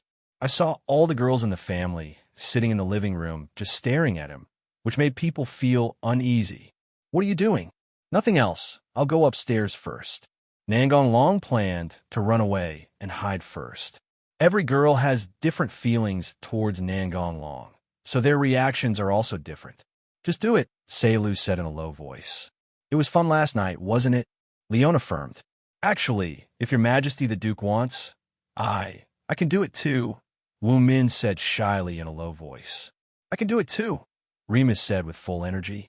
Silver, who was standing by, tapped Remus' forehead and said, If you don't understand, don't talk nonsense. Why did you hit me? Remus said aggrievedly. Tell the truth, Chelsea said seemingly gently, but in fact, her eyes were almost filled with anger. Yeah, Mio nodded in agreement. Hei Tong stood up silently, walked to Nangong Long, and hugged his arm in his arms, as if to say, This is mine. If you don't come back, the house will be in chaos, Cole said helplessly. Cosmia just smiled and looked at Nangong Long without saying anything. Nangong Long sat on the sofa with Hei Tong and said, Just a little deeper dive. Is that all? Selu asked. Hasn't this done everything we should do? Chelsea said angrily. What do you mean? How could they have done all of this? Selu asked in confusion. Leona whispered something in her ear, and Selu's face turned red at a speed visible to the naked eye. It seemed that she had understood the profound meaning of Nangong Long's words. In this way, you talk to me and I talk back, and Nangong Long comforted and coaxed me, and I finally got through it. In the garden, Nangong Long, resting his head on Cosmia's knees, looked up at the sky and said to himself, I'm really tired. Who told you to abandon your own girl and run out to find someone else? Cosmia laughed with her hands covering her mouth. Well, I do want to, but you all live in groups of 2 or 3, and there are so many rooms. Aye, Cosmia said blushing. What's wrong? I live alone, Cosmia said in a voice as soft as a mosquito. Nangong Long pinched her cheek and said teasingly, Want to throw yourself into my arms? Yeah. Although she was shy, Cosmia nodded. Long, Cosmia, Sister Cole asked me to call you. Dinner's ready, Remus shouted as she ran over. Let's go. Nangong Long stood up and took them back to the room. Revolutionary Army Headquarters. Nadshitin, I hope you can set up an assassination team to take charge of the work in the imperial capital, said the leader of the Revolutionary Army. Okay, but I want to be able to choose my own people, said Najeshin. Okay, select the right person as soon as possible, and I will transfer him over for you. If possible, I hope you can set off as soon as possible, the leader nodded. I understand. I'll get ready now. 3 days later, Najeshin and her group went to the imperial capital. Boss, what is our mission? Main asked. Eliminate the evil nobles and raise money for the Revolutionary Army, Nadazita replied. Imperial capital, will we meet Long? We haven't seen him for a long time, Bonnie said excitedly. Affirmative, Chikushi detour. I don't know how Hei Tong and the others are doing, Chi Tong said sadly. Don't worry, they've gone to Long's place, so they'll be fine. Tsukushi comforted. Due to Nangong Long's interference, Leon did not join the night raid, but Tsukushi and Bonnie joined instead. I always hear you talking about him. Who is he? Hill asked. He's a very good man who helped us a lot. If it weren't for him, Bonnie and I would have died, Tsukushi replied. And a duke, added Bonnie. Huh? Is the person you're talking about the Imperial Duke Nangong Long? Nageshidan interrupted. At first, Nageshidan didn't care who they were talking about, and didn't think about it that way. After all, there were many people with the same name. Huh? Boss, do you know dragons too? Bonnie asked in surprise. If we meet the same person, then that's it, Nage replied. How does the boss know him? Asked Akaheim. Only met him once, but he left a deep impression on me, Nage said with emotion. Damn it, I don't have a chance. Lubbock said frustratedly. Don't be sad. I'm still here for you, Brand comforted. No, Lubbock instantly moved away from Brand. Actually, you didn't have a chance in the first place, Hill added.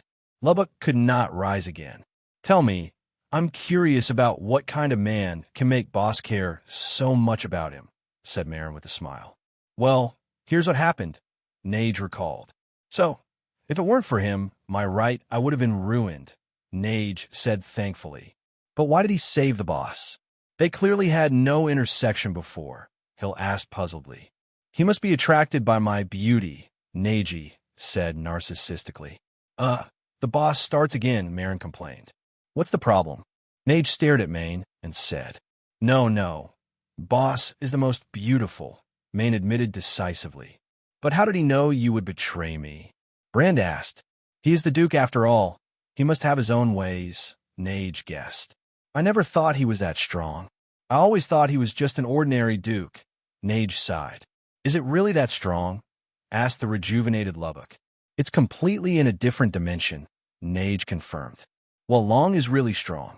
My father said when he was alive that if Long was serious, even his entire assassination team would not be his match, Tsukushi added. Damn it, I'm not giving up, Lubbock yelled. You? Go find a place to cool off, Marin said disdainfully. My arms are always open to you, Brand said with a smile. Go away. I don't want a gay guy, Lubbock said in pain, holding his head. Suburbs of the Imperial Capital. The night raid is officially established. This will be our base in the future, said Nageshin. I'll assign the tasks. Lubbock is responsible for vigilance. Maine and Hill will enter the Imperial Capital to collect intelligence. Yes, boss. Maine, remember to pay attention to Nangong Long's information. If possible, I hope to win him over. Even if that's not possible, try to avoid becoming his enemy, Nageshin reminded. New. Outside the Imperial City Gate. I'm leaving now, Esdeath said reluctantly.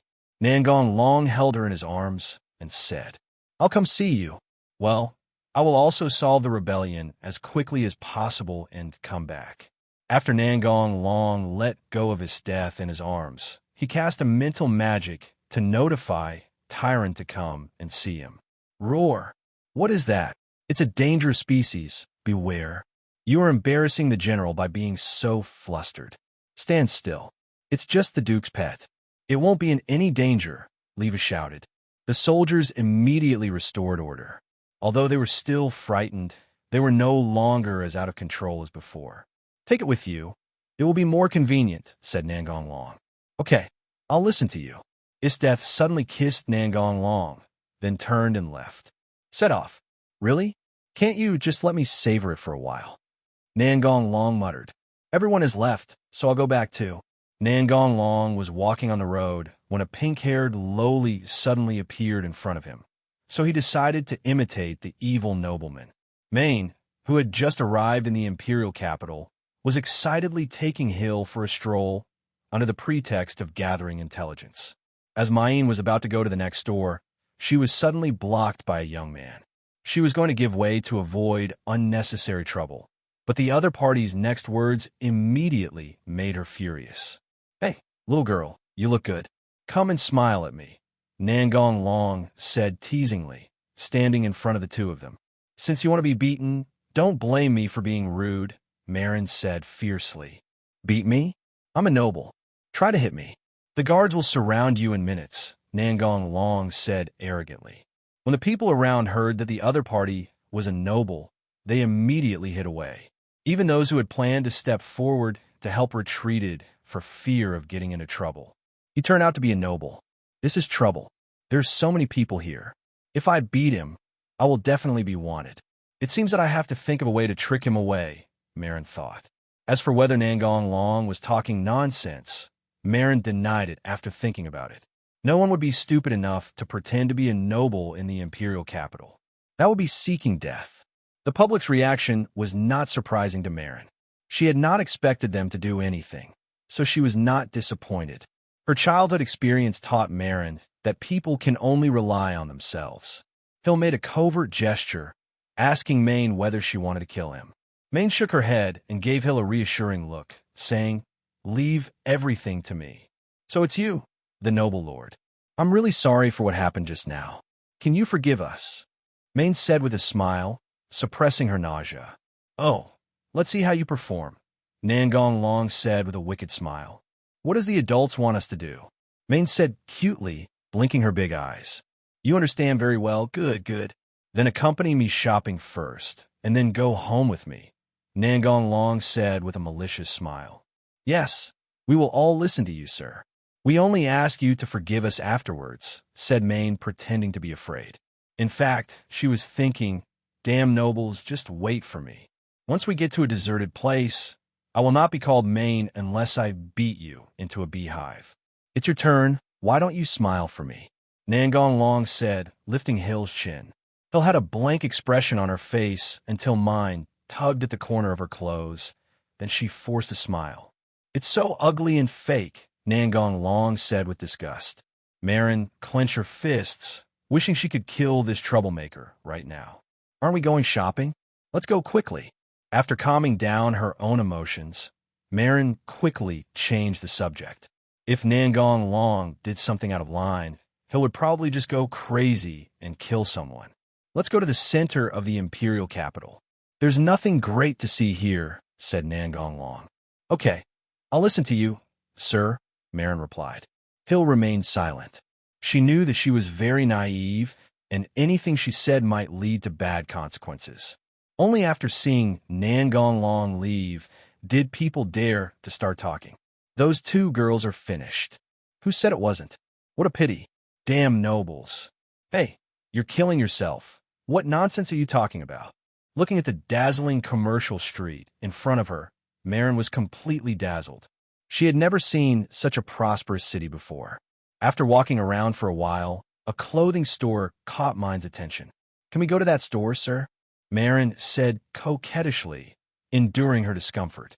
Seeing her hard work, Nangong Long suppressed his smile and nodded. "Good. Thank you, sir. Hill, let's go take a look." "Welcome, Your Excellency the Duke," the shop owner said hurriedly when he saw Nangong Long coming in. "I had come here several times before with Sai Lu and the others, so the store owner knew Nangong Long. He is a duke. No wonder he is so arrogant. But at this age, could it be him? Impossible." Akame said that the man was a good person. How could it be this dandy scum?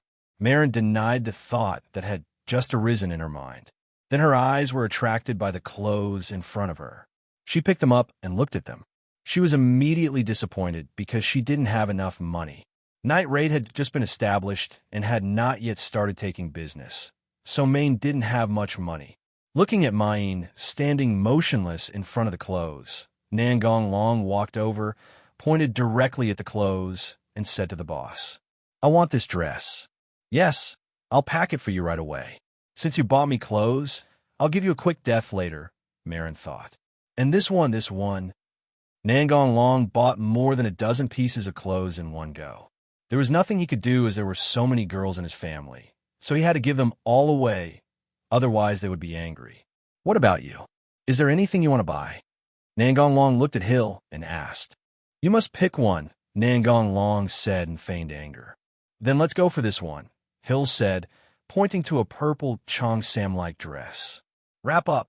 Nangong Long waved his hand, and all the wrapped clothes disappeared. This scene surprised Maine and Hill. They raised Nangong Long's danger level a lot in their minds. After all, this unknown ability was the most troublesome. The shop owner's reaction was indifferent.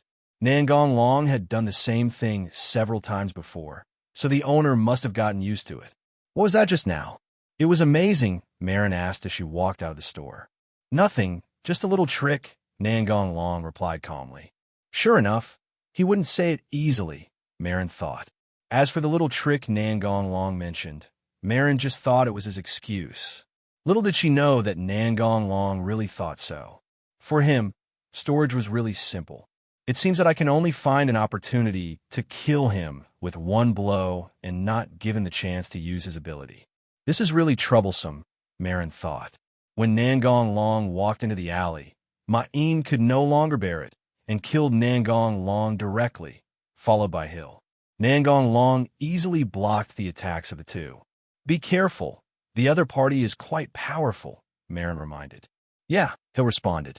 Die you be asterisk asterisk asterisk asterisk asterisk D. Marin shouted. This move is not up to standard. You need to work on it, mine. Hill's moves are good, but the power is a little lacking. It's none of your business, Marin yelled. Thank you for your guidance, Hill said calmly. Nangong Long dealt with the attacks of the two while pointing out their shortcomings. After just a few rounds, Main and the other person were defeated and were restrained in place by Nangong Long's magic. What did you do to us? Mine said in horror. She had no idea why she couldn't move. Come at me if you want to do anything. Let Main go, Hill shouted from the side. If Pumpkin was here, he would definitely beat this damn guy to death. Because they were here to gather intelligence. Main and Hill did not bring any Imperial tools, as they would be too conspicuous. It is my intention to kill you. As long as you release Hill, I will let you do whatever you want. No, don't listen to her. It's my decision, Hill retorted. It's such a good relationship. Nangong Long snapped his fingers to break the magic. That was about it. If he continued playing like that, Marin might shoot him the next time they met. When she found that the restraint on her body had disappeared, Marin did not feel relieved. Instead, she asked more vigilantly, What do you want to do? Hill stepped forward and blocked Marin behind him to prevent Nangong Long from making a sudden attack. Don't be so nervous. Think about it carefully. If I really wanted to harm you, I would have arrested you long ago. Why would I let you wander around the street with me? Nangong Long said with his hands spread out. What exactly do you want to do? Hill asked solemnly. Nangong Long did not answer, but put the clothes he had bought earlier into Shier's hands, and then said in the surprised eyes of the two, These are yours. The black one is for Akame, the light blue one is for Tsukushi, and the white one is for Bonnie. This dark purple dress is for your boss. Who are you and why do you know so much about us? Marin asked in shock. Tell Chitong that Haidong and the others have been cured by me, so don't worry, Nangong Long said irrelevantly. You are Duke Nangong Long, Ma'in said in disbelief. How could this be?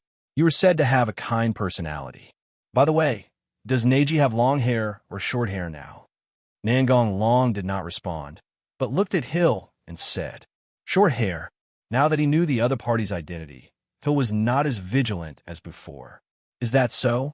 Then please tell her that I still like her with long hair. Before you leave, I have a message for you. It's not easy to get lost in the Imperial capital. Don't act rashly without knowing the enemy's intelligence. Be careful in everything. Also, I just wanted to scare you guys just now. Don't take it to heart, haha. After saying that, Nangong Long used magic to teleport back home instantly. Wait a minute, you be asterisk asterisk asterisk asterisk asterisk D, Mine shouted, but unfortunately Nangong Long could no longer hear her. Let's go, Mine. The boss and the others are still waiting. I will definitely shoot him next time we meet, Marin said angrily. Night raid on the base. That's roughly what happened. Hill recounted every detail of what happened. Why does Hill describe it in such detail? Main shouted shyly. Long hair? Then keep it, Neji thought. Damn it, you dare to tease even the boss. What a powerful enemy. Looking at Najeshidan, stroking her hair with a thoughtful look, Lubbock felt a strong sense of crisis. You have to thank me next time, said Akaheim when she learned that Kiroheim had recovered. I want to find a dragon, too, Bonnie said. lying on the table. There will be a chance, Tsukushi comforted. Hey, is there no one who cares about me in Hill? Main couldn't help but yelled when she saw that no one was comforting her. It's nothing, don't worry about it so much, Neji said. Ryu does this kind of thing sometimes, but he means no harm, Tsukushi explained. I don't care. He is not as good as you say. He is just a guy with a bad temper. I must return the shame to him today, Marin said firmly. Give up. You can't beat the dragon, Akagi said. There's still a chance if we launch a sneak attack. I don't think he's as strong as the boss said, Marin asked. According to your description, Long was not serious at all. Otherwise, with your and Sister Hill's physical skills, you wouldn't be able to take a single move, said Queen Bo. Do you have to be so exaggerated? Marin said in disbelief. Main, Bonnie is right. I saw him fight Esdeath with my own eyes. Then there's no hope at all. Hill, what should we do? Marin said dejectedly. I didn't think about revenge, Hill said. Why is this happening? No, I won't give up. If I can't beat you, I'll try other methods. Marin encouraged herself, and then she didn't know what she thought of, and she smiled foolishly. Boss, we just arrived here not long ago, and they already knew about it. It's conceivable that their ability to collect intelligence is far beyond our imagination, Brand said suddenly. Indeed, but fortunately the other party has no ill intentions. Does Akagi know something? Neji asked. I only know that Oborg has joined the dragon, and that the dragon can control dangerous species like shadows, and can pass through walls and enter the ground as if they have no entity. I don't know anything else, replied Akagi. Akagi, why did you say everything? Tsukushi approached Akajimi and whispered. It's okay, Long said he doesn't care. Oh, that's no problem. Everyone present saw Tsukushi's little action, but no one cared. Everyone knew about their past, so it was normal for Tsukushi to have such a reaction. It's really troublesome. Based on your understanding of him, what is his purpose? Neji asked. Akame and Tsukushi both shook their heads to indicate they didn't know, but Bonnie was acting out of character. I know that the dragon wants to destroy the Empire. Ha. Bonnie actually uses his brain to think. Main laughed, holding her stomach. I'm going to kick you away. Bonnie stared at Main and said word by word. No, I was wrong. Can't you just stop laughing? Marin begged for mercy. Bonnie turned his head away and didn't look at her. Why do you say that? Neji laughed. I remember Long said in Potora that the Empire was doomed to collapse, and Tsukushi and Akame were also present at the time, Bonnie explained. Well, then what do you think are the chances of getting him into the Revolutionary Army? Neji asked. That's impossible, said Tsukushi. Well, I agree with what Tsukushi said. I don't think the Revolutionary Army has anything that can impress Long, said Akame. Give a try, what if it works? Duke's Palace. Why are you back just now? Where did you go to pick up girls again? Leon said with a smile. I met some unexpected people and scared them a little bit. Where's the black pupil? What do you want to do in the room? I have something to tell her. I think she will be very happy. Do you want to go with me? Good. Hey Tong, can I come in? Nangong Long said, while knocking on the door. Sure, it's okay. What's the matter? Hey Tong asked. Well, Akagi and the others have arrived in the Imperial capital. Akagi is here, Een said in surprise. Really? And where are they now? Hey Tong asked hurriedly. Don't worry, I've asked Shadow Demon to look for it, and there will be results soon. Oh, tell me as soon as you find it, Hey Tong reminded. Didn't Akame and the others join the Revolutionary Army? Why did they come to the Imperial capital? Jin asked. The Revolutionary Army sent them to the Imperial capital to carry out assassinations and to raise funds to maintain the operation of the Revolutionary Army. That's probably it. Assassination? Who to kill? Asked Haitong. Of course, we will eliminate those who are obstacles to the Revolutionary Army. Haitong's pupils shrank instantly, and he asked nervously, Are you included? Having been here for so long, she already knew what Nangong Long wanted to do, so she asked this. How could that be? The Revolutionary Army doesn't know anything about me. Hearing this, Haitong felt relieved. After all, she didn't want to go to war with her beloved sister. What if the Revolutionary Army finds out? Yin's words immediately made Haitong nervous again. Don't worry, they can't beat me. and I plan to talk to their leader and get them to come to my side. If they don't agree, I will bring them back even if I have to tie them up. Do you understand? 5.5? Nangong Long said, touching their heads. I'll take you to find them in a few days. What do you think? Nangong Long continued. Okay, I'll listen to you, Hei Tong said with a smile.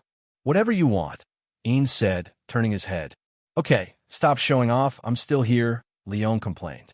Hey, you're here. I didn't even notice you, Ian said deliberately angrily. Okay, you're itchy, right? Leon said as he lunged towards Silver. See how your sister teaches you a lesson. Come on, who's afraid of who?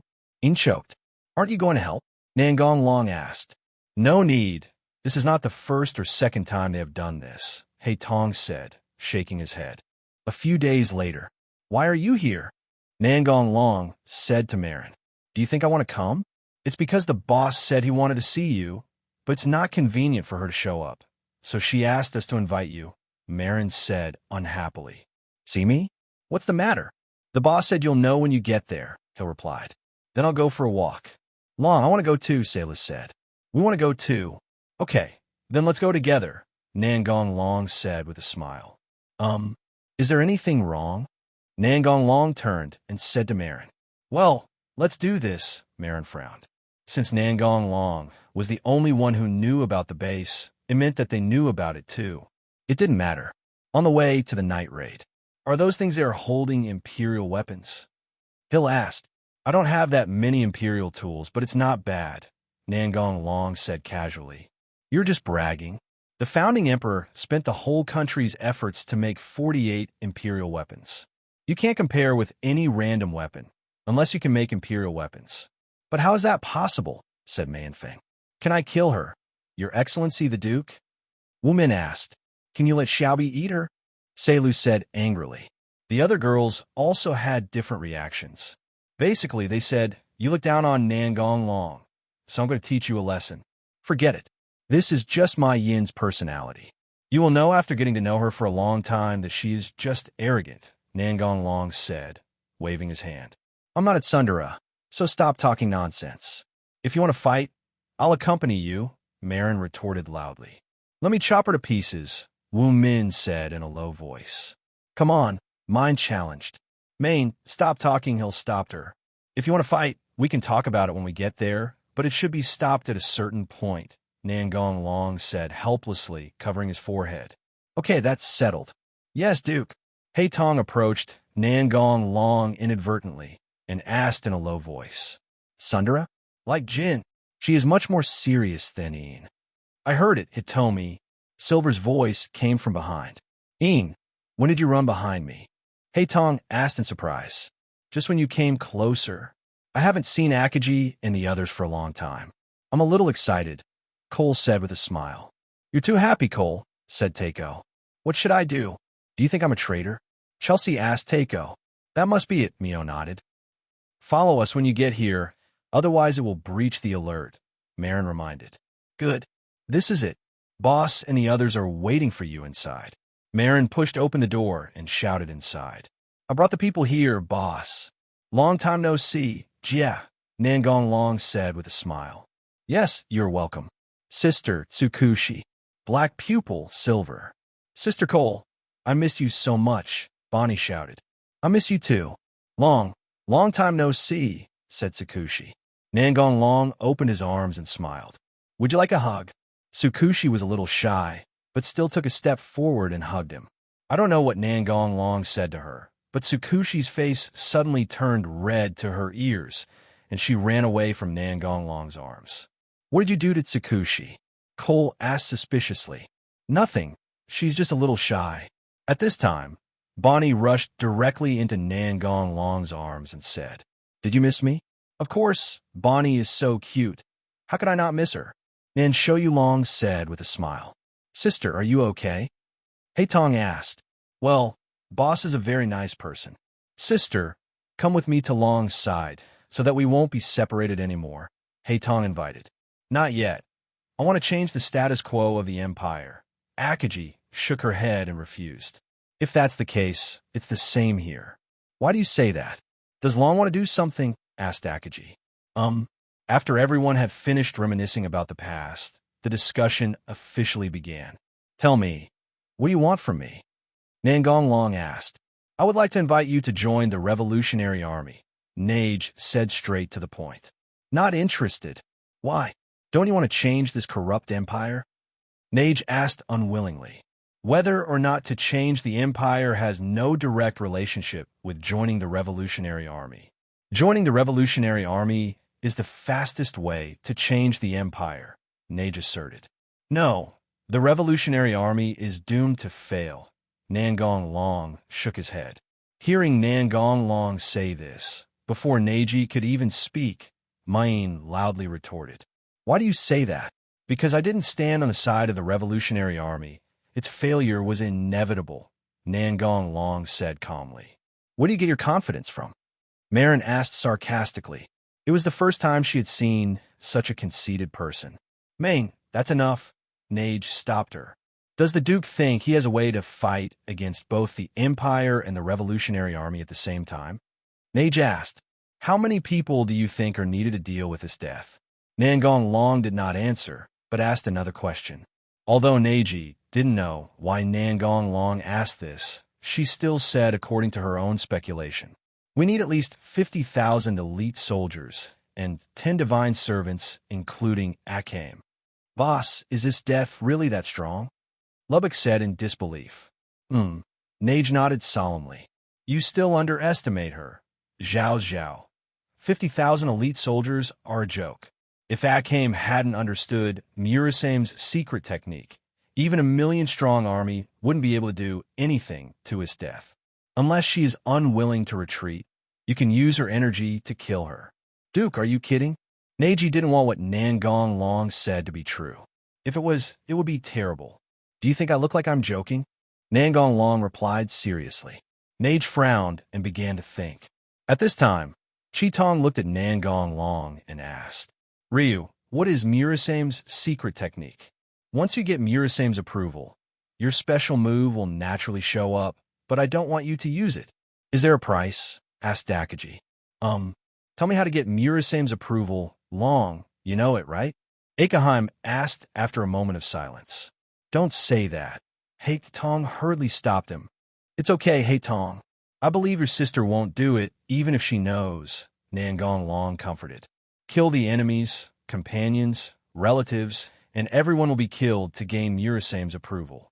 I only know this one method, and I don't know if there are other methods, Nangong Long said in a low voice. What? How can I possibly do such a thing? Akaji shouted. This is the principle of the demon sword. Otherwise, it will be useless even if you destroy it. That's why I said you won't do it. I will try other methods. If it doesn't work, I'll just give up, Chitong said dejectedly. Sister, you are already very strong. There's no need to pursue that kind of moves. And if it doesn't work, you can ask Long for help. Haitong comforted. Yeah, I'm fine, Haitong. That's the end of the matter. Akaji, just forget about it, said Nage. Why did you tell me about Esdeath? It's not just to remind me, is it? Nage continued. Esdeath is already mine, and I'm stronger than her. It's unrealistic to kill me with numbers. What? How could she change her 447 position? Neji was shocked. If this was true, the chances of the Revolutionary Army's victory would be even lower. As for Nangong Long saying that he could not be killed by numbers, Neji did not care at all. After all, she did not believe that a human being could defeat an army of millions. Nothing is impossible. My goals are not in conflict with hers. Impossible? Esdeath would never want the country to be stable. She is a warmonger. Unless you don't want the empire to become a better place, Nage denied. Don't worry about that. Come to me and I'll tell you the reason, but it's definitely not what you think. Let me think about it. Okay, when you figure it out. Let's go, said Nangong Long. Wait a minute, I haven't sparred with her yet, Maids said, pointing at Wu Min. Marin did this not simply out of anger and wanting to teach the other party a lesson, but more because she wanted the boss to understand the other party's strength. You remember it very clearly, Nangong Long said helplessly. What do you think, Min? No problem. If she wants to be tortured, we will satisfy her. What's going on, Mine? Nage asked. He briefly described what happened on the way here. In that case, let's go to the training ground, Neji suggested. No problem. Now is the only time to admit defeat, said mine. No need. I will be the winner, Wu Min counterattacked. Now that you're ready, let's get started, Wu Min continued. Anytime, then I'm welcome. After saying that, Wu Min rushed towards mine. The speed was so fast that everyone who attacked at night was surprised. The attack came too fast, and Marin had no time to aim and shoot. She had no choice but to raise the pumpkin to block Wu Min's attack, and then quickly retreated. But Wu Min didn't give her a chance to distance herself, and kept pressing her. It didn't take long for Main to be defeated, and she didn't fire a single shot from beginning to end. This result was not surprising. Marin was not good at close combat, and since it was not a real life-and-death crisis, it was difficult for her to unleash the power of the pumpkin turret. On the other hand, Wu Min is not only good at close combat, but also equipped with the equipment given to her by Nangong Long, so there is no reason for her to lose. You lose, Wu Min said calmly. Don't be complacent. I will definitely beat you next time, Main said loudly. She didn't make excuses and say things like, if I have the chance to shoot, you'll definitely lose. As a killer, she was not that naive. If you can, come on. Check, are they all so strong? Neji said to Nangong Long. My strength is nothing. Sister Cole and the others are really strong. Wu Min answered her question. That's a really strong team, Neji exclaimed. Thank you for your hard work, said Nangong Long, putting his hand on Wu Min's shoulder. It's okay. Remember to play to your strengths, and don't use your weaknesses to attack the opponent's strengths. Compared to head-on combat, you are more suitable for selective attack. Nangong Long looked at Marin and said, What do you care? Marin muttered. I hope we can be companions next time we meet. Nangong Long said goodbye. Then, activate the portal and leave. This is the ability to teleport, right? Akame nodded. I've heard from Shitong before that Nangong Long has the ability to teleport instantly, but I was still a little surprised when I saw it with my own eyes. Boss, do you think what he said is true?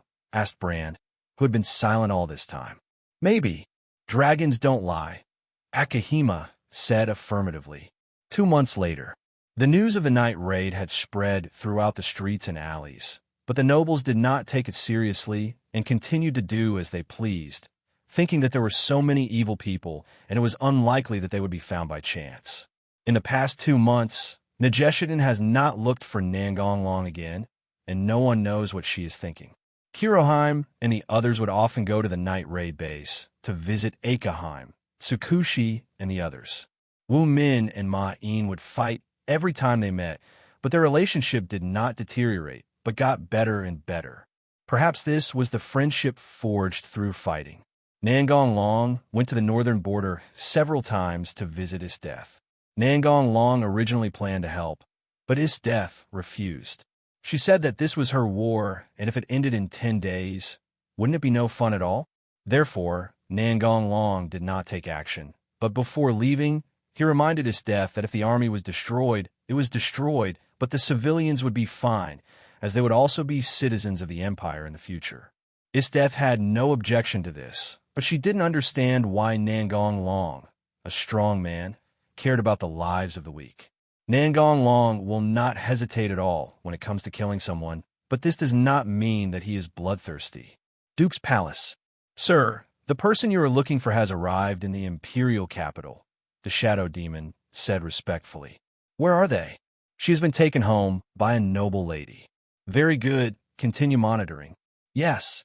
As early as when the night attack came to the Imperial capital, Gu Guanlong sent out shadow demons to monitor the city gate and wait for the arrival of the Xiaoyu giant.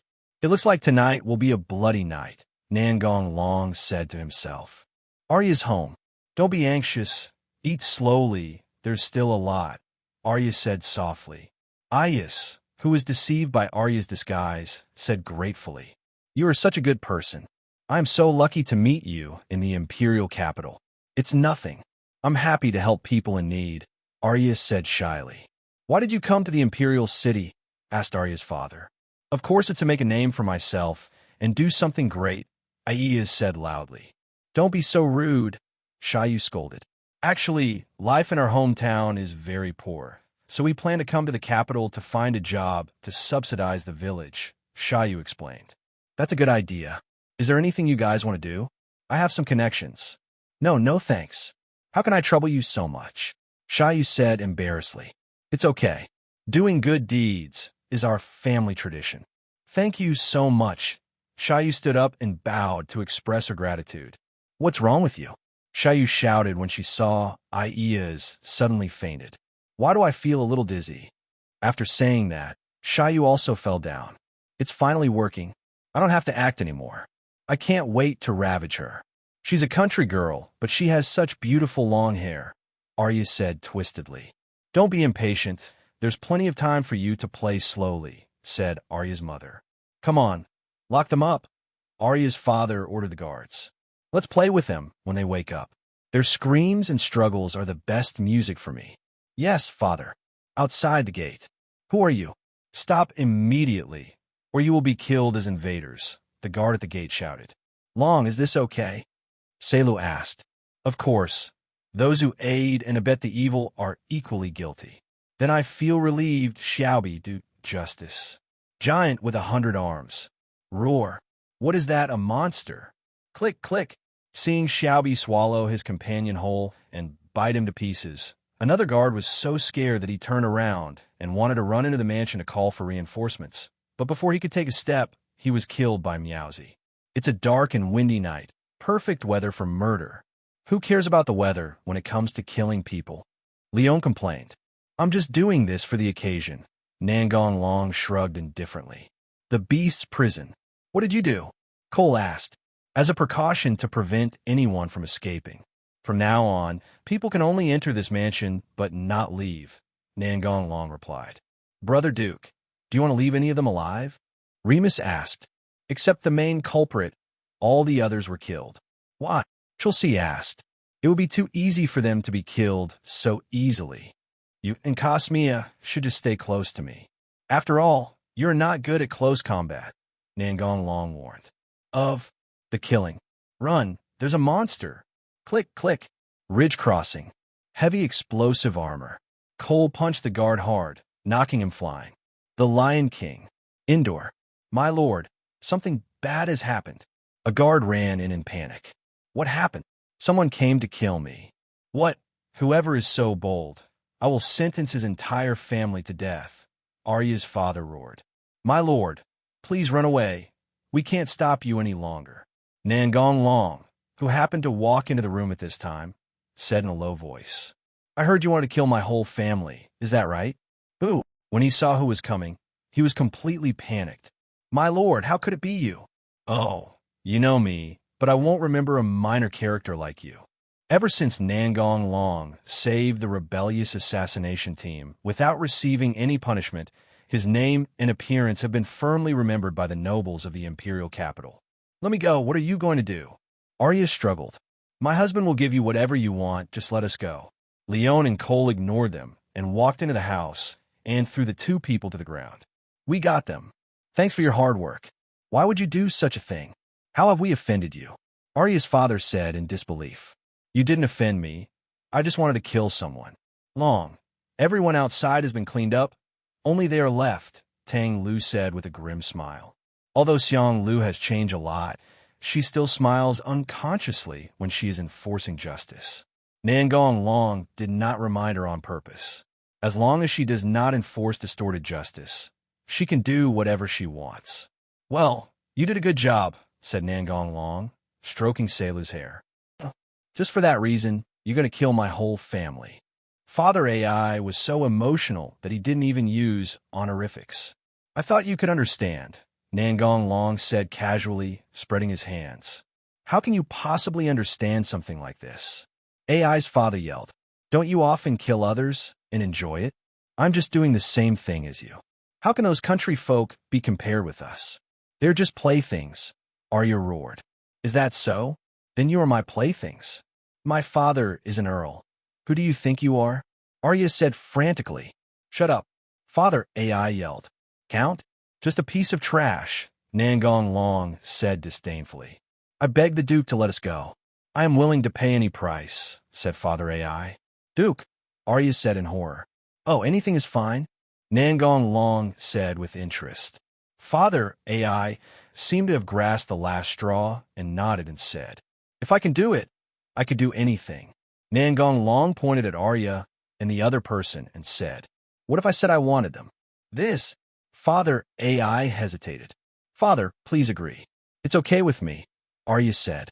Arya felt that if she could really gain Nangong Long's favor, she would be able to do whatever she wanted and she wouldn't care about anything else.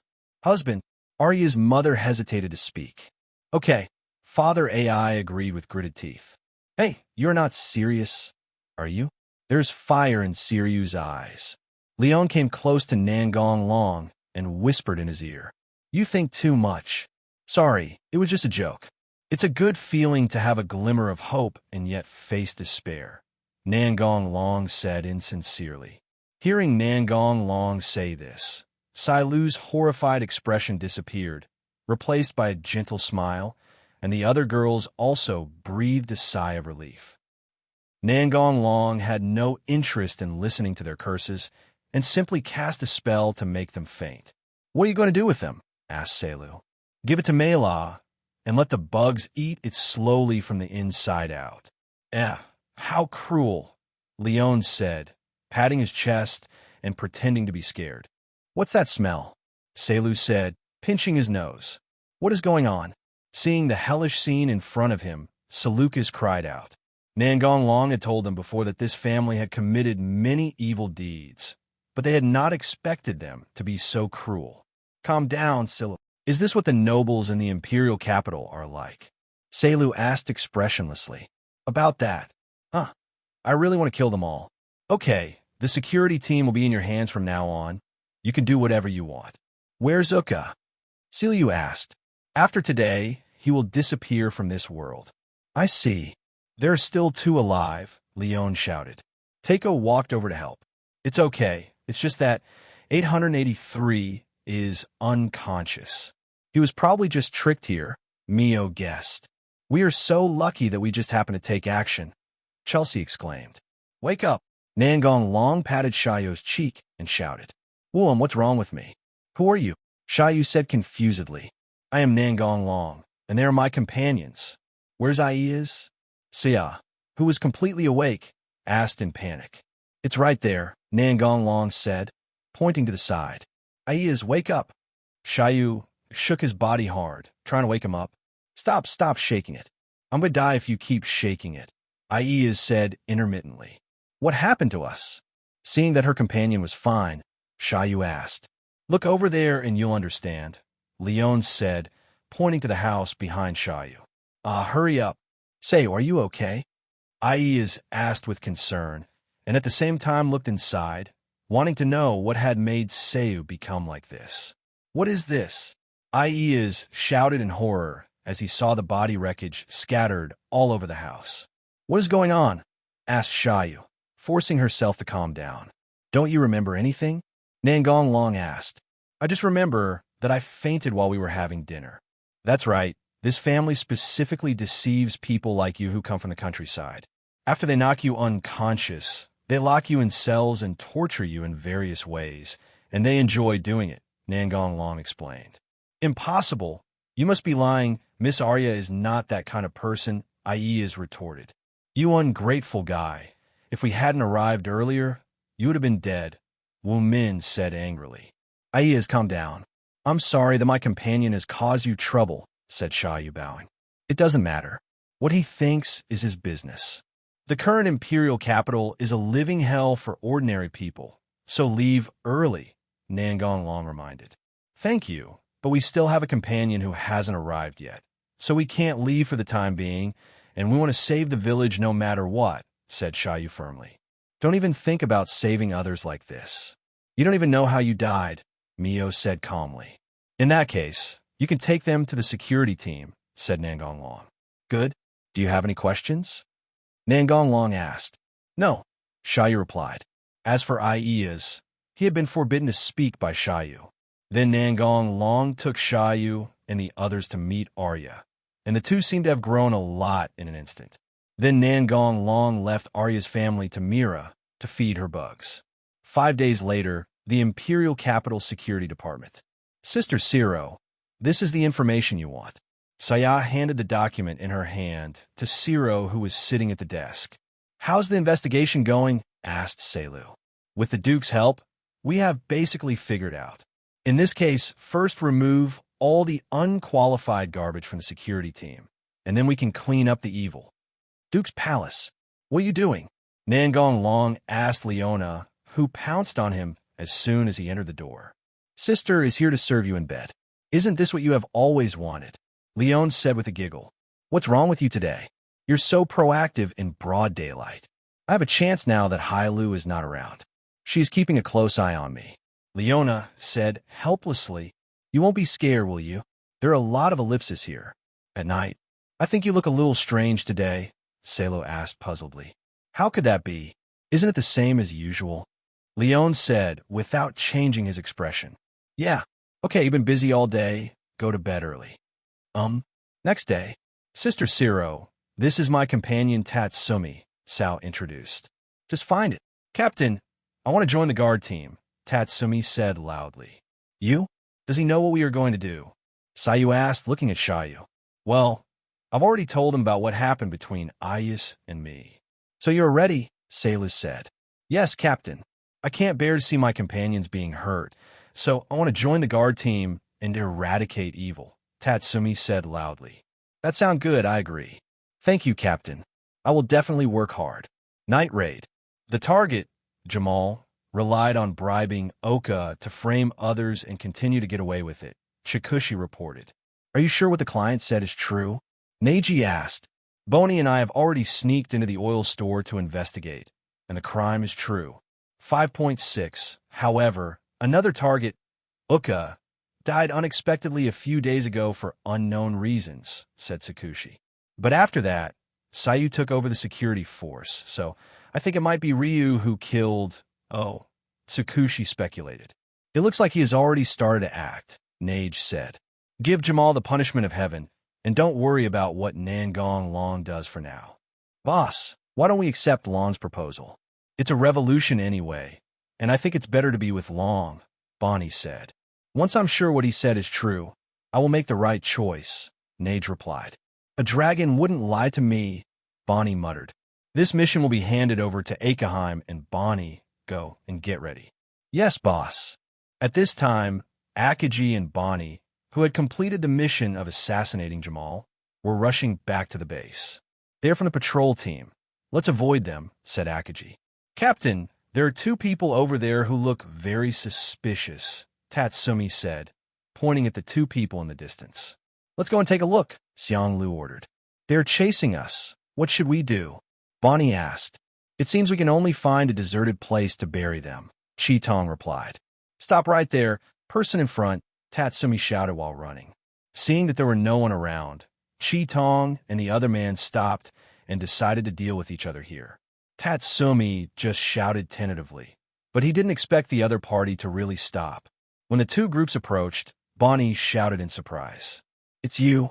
Sister Sailu. Be careful. He is on the wanted list, Shayu reminded. It's okay, I know them. Upon hearing this, Sao and Tatsumi widened their eyes in surprise.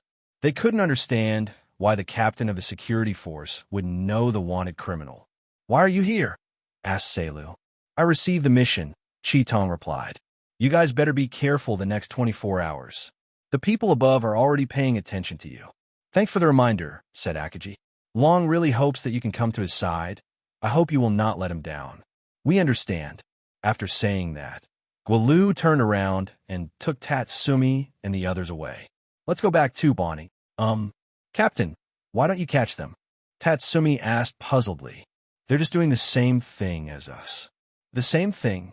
Shayu muttered to herself thoughtfully. Go back and check who they killed, and you'll understand. Yes, Captain. 3 days later, Night Raid received a new mission to assassinate the minister's distant relative Ayakar. On the mountain. There's no problem shooting at this distance, said mine. Just leave the escort mission to me. There will be absolutely no problem, Bonnie assured, patting his chest. But is this distance really okay?